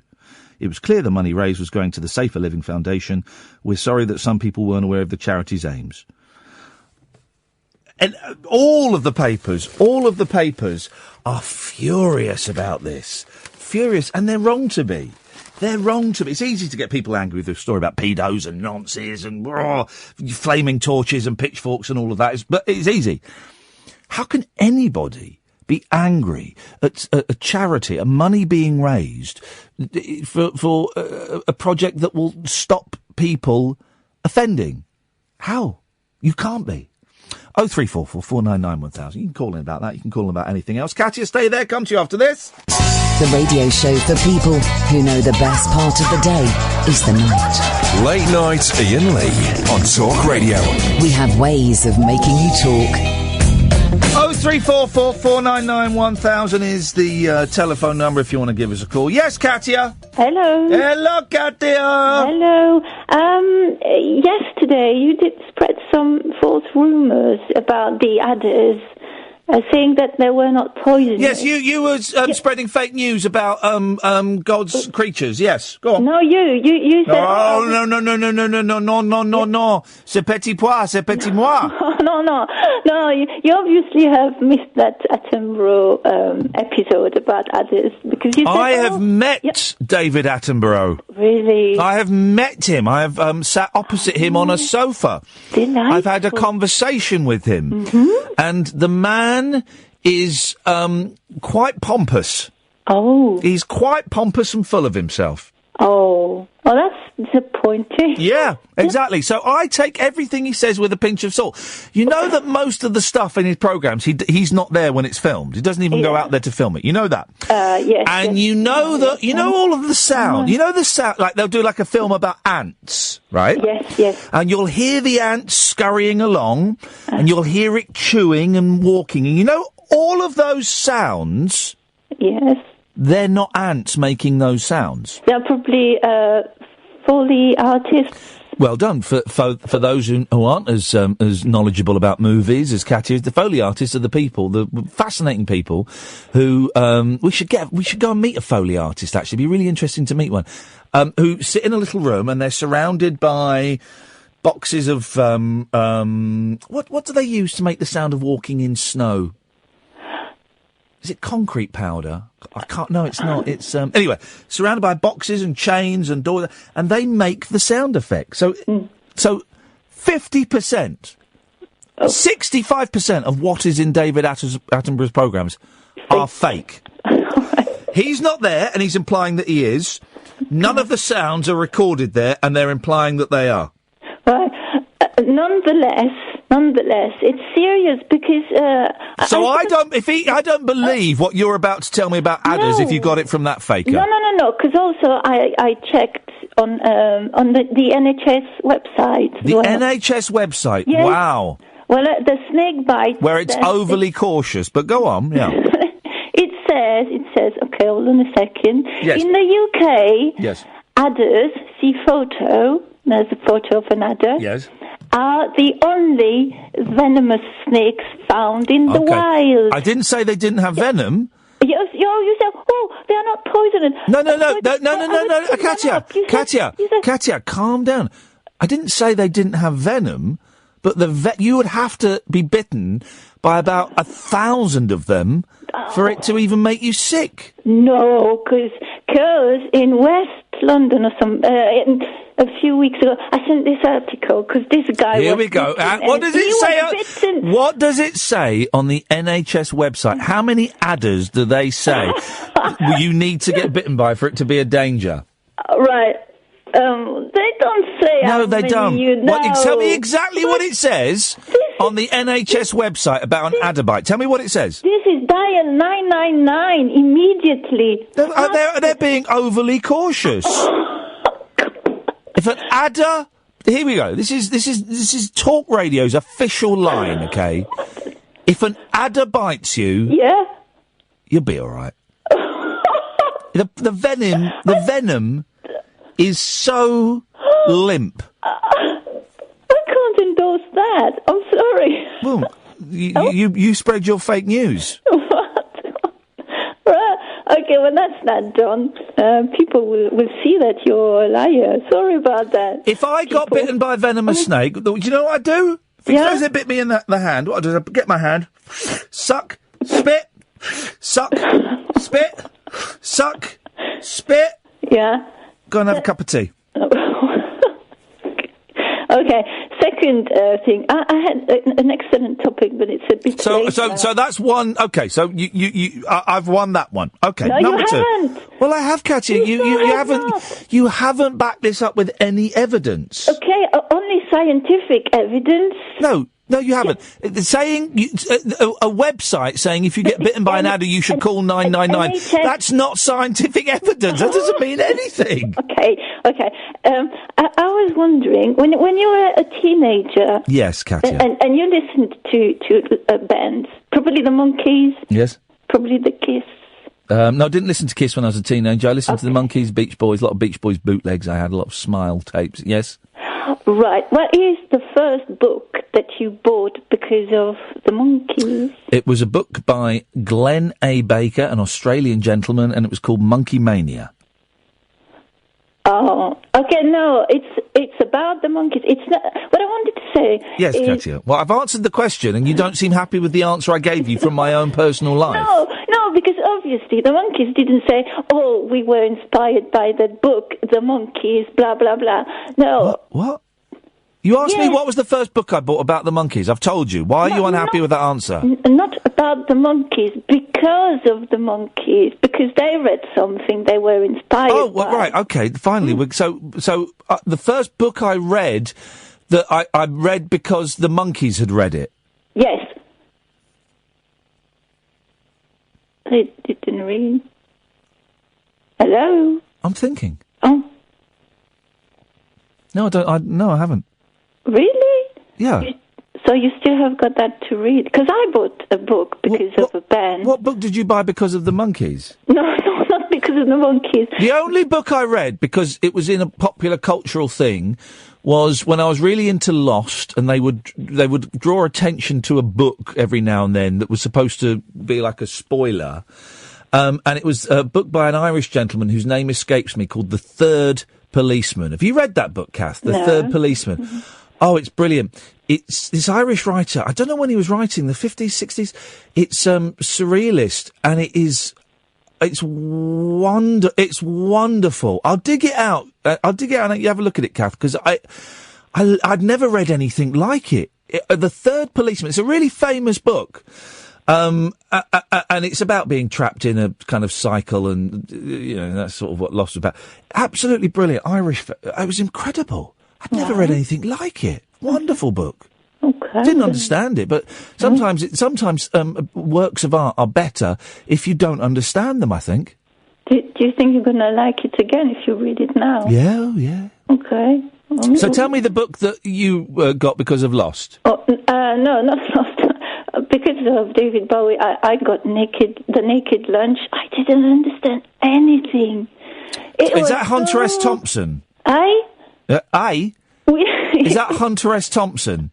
No, that's William Burroughs. William Burroughs. Okay, both of them massive drug fiends. Yeah.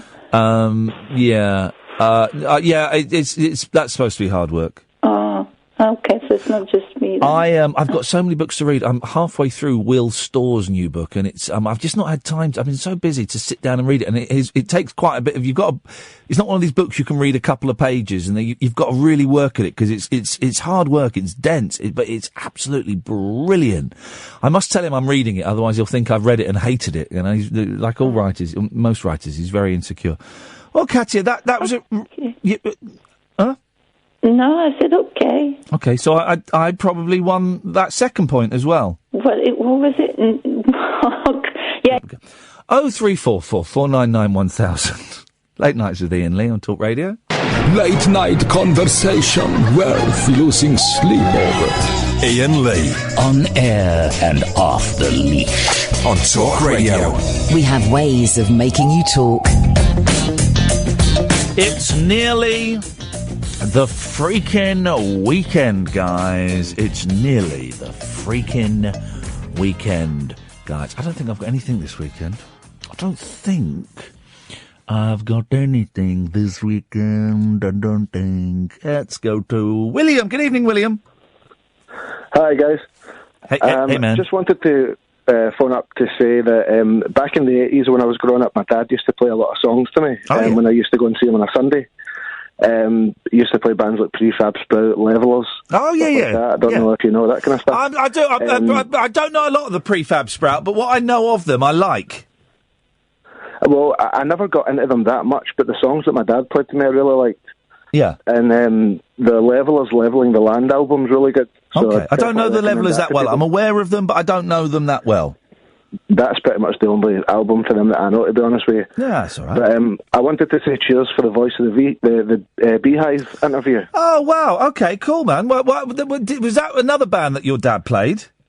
It was. I used to listen to songs like Man in the Moon, and obviously Don't Call Me Baby is the main one. Yeah. That whole album was really good, so he used to play that to me. But a song by Paul Simon called Rennie and Georgette McGreet with Their Dog After the War, which is a pretty long song title, I would say. Yeah. But I don't know if you know that song, but that's pretty good as well, so I'd recommend that to people. But I just wanted to say cheers for the interview, because a lot of people probably don't know about Voice of the Beehive, really.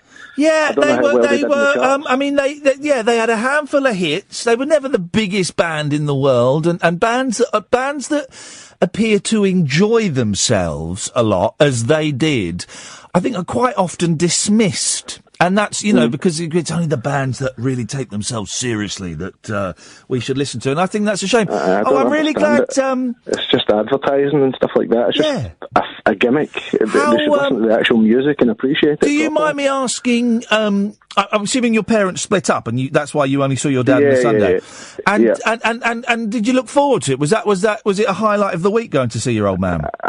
Definitely, because we used to drive to my gran, so he used to play different songs to me on tapes and then make different tapes for me full of songs and stuff, so I've still got it. He made you mixtapes? Kinda. He made me different songs that he liked, and we would listen to in the car, and he would notice I would like them, so he'd make the tapes, and I could take them home and listen to them during the week. Oh, mate, that is... But you've not still got those tapes, have you? I think I probably got them in a box up the attic somewhere. Go. Have you still got a tape player? I could probably just... I remember most of them, so I could probably just download them on the computer anyway. I've been going through a lot of old tapes, and I found a mixtape that I made when I was 16, and I was working at B-Jams, and I'd forgotten... I don't know why I kept it. I've chucked it now, but I listened to it, and it was a real mix of me trying to be arty and clever, it was just a mix of the stuff that I listen to now. Nothing's changed in the ensuing 30 years. But it took me back there. Music as well. Mate, holding that tape, and because I recognise it was different from all the other tape, holding that tape and putting it in and listening to it, I was 16. I was 16 again, man, and it takes it's time travel. Dig them out. If you have a lovely Sunday afternoon and dig them out. Yeah, that exists. That is ingrained in your memory and in your life. That it's just there. It just takes you back. That's good. Nice one, William. I'm really glad you felt you could phone up and share that. Thank you. No worries, cheers. Nice one, man. Oh, that was nice, wasn't it? Well, no, honestly, this mixtape, I don't know why I kept it. And I put it in. The first track was an opening track from a terrible Neil Diamond album, Hot August Night 2. Terrible late 80s Neil Diamond live album, awful. I thought, wow, I just got this whole album on it, because that's a terrible album. And then the second song was something else. And then the third song on there was The Doors, Touch Me. And I went, I know exactly what this is. And then I could name all the other songs that would come. It was brilliant. It had the Pixies on there. It was Neil Diamond. Don't know what this track 2 was. Then it was The Doors. Then it was the Pixies, a couple of Pixies songs. Here Comes Your Man, and maybe Alison. From distant star to this here bar. Alison. I remember that song, and that reminded me, my mum used to sing that song because she thought it sounded awful, so she'd do who's that band that go, Alison? She'd sing it terribly. And there's a few Monkey songs and a few obscure, it was beautiful. Beautiful. In fact, I think I chucked it. Well, I don't know why I chucked it. Well, 0344 499 1000 is the telephone number if you want to give us a call. What was this in the mirror that I saw? By the way, how many calls have we had tonight, Kath? 20? We had as many as 20? So many calls. We're getting more and more calls. And for a Friday night's always a bit quiet, because you guys, 22. Go on, be 23rd. Phone up and be the 23rd call of the night. Go on, you've got 4 minutes. 4 minutes and 20 seconds. Come on, 22's an unlucky number. 23, very lucky number in Chinese. 23 is lucky. You add it together, 2 and 3, it's a 5. That's lucky in Western numerology. So, come on, guys. 0344 499 1000. Well, you know, I don't like to peacock, but there are some radio shows where they don't get any calls. And you know, some podcasts where they get three calls in a 2-hour podcast. And it's the same people phoning every day. Wow, you know, I don't know if I would be able to carry on with that. But, you know, we're doing well. So thank you. Where did... here we go. 0344 499 1000 is the old telephone number. 15 ways to make your life a whole lot happier. Apps that will be good for you. Here we go. This is a good one. Straight away. There's an app called Run P. Have you heard this? I mean, it's a little bit niche, but I like things that are a little bit niche. You're in the cinema and need the loo, but don't want to miss the best bit. Run P will tell you when you can go without missing anything important. That's brilliant. Because particularly if you're seeing films with a 5-year-old. Each time a new film is released, the app is updated to tell you the best times to enjoy a comfort break. Oh, that's genius. That is genius. I like that. What else have we got? Flush Toilet Finder. When nature calls, Flush Toilet Finder will prevent the frantic rush to find a suitable place to do your business. The app has listings for more than 100,000 public loos, including information on disability access, key requirements, and user reviews. Imagine. Hey, call number 23, Jamie. Good evening, Jamie. Good evening, Ian. How are you? Good, thank you, boss. We've not got long. What you got for us? Well, I was just listening to the last call about mixtapes, and Yes. I thought I'd kind of add to that, because my dad was very much the same. You know, I'd see him on a Saturday afternoon, and he'd make tapes and listen, but some of his choices were a little bit more on the eccentric side. Go on, give us an... Sorry, I'm yawning. It's not you. It's just I'm tired. Give us an example of one of his eccentric ones. Well, I mean, he'd have things on there like One More Night by Yellow Dog and, you know, and the Birdie song, and basically try and make me laugh at any moment, really. Oh, good for him. And did it work? I think so, and certainly as I've grown up, I've, it kind of expanded my horizons a little bit, and I like a little bit of the quirky. Jamie, thank you for that, mate. That was a great call, and I'm glad I was hoping we would end on 23. We're ending on 24, which is a terribly unlucky number.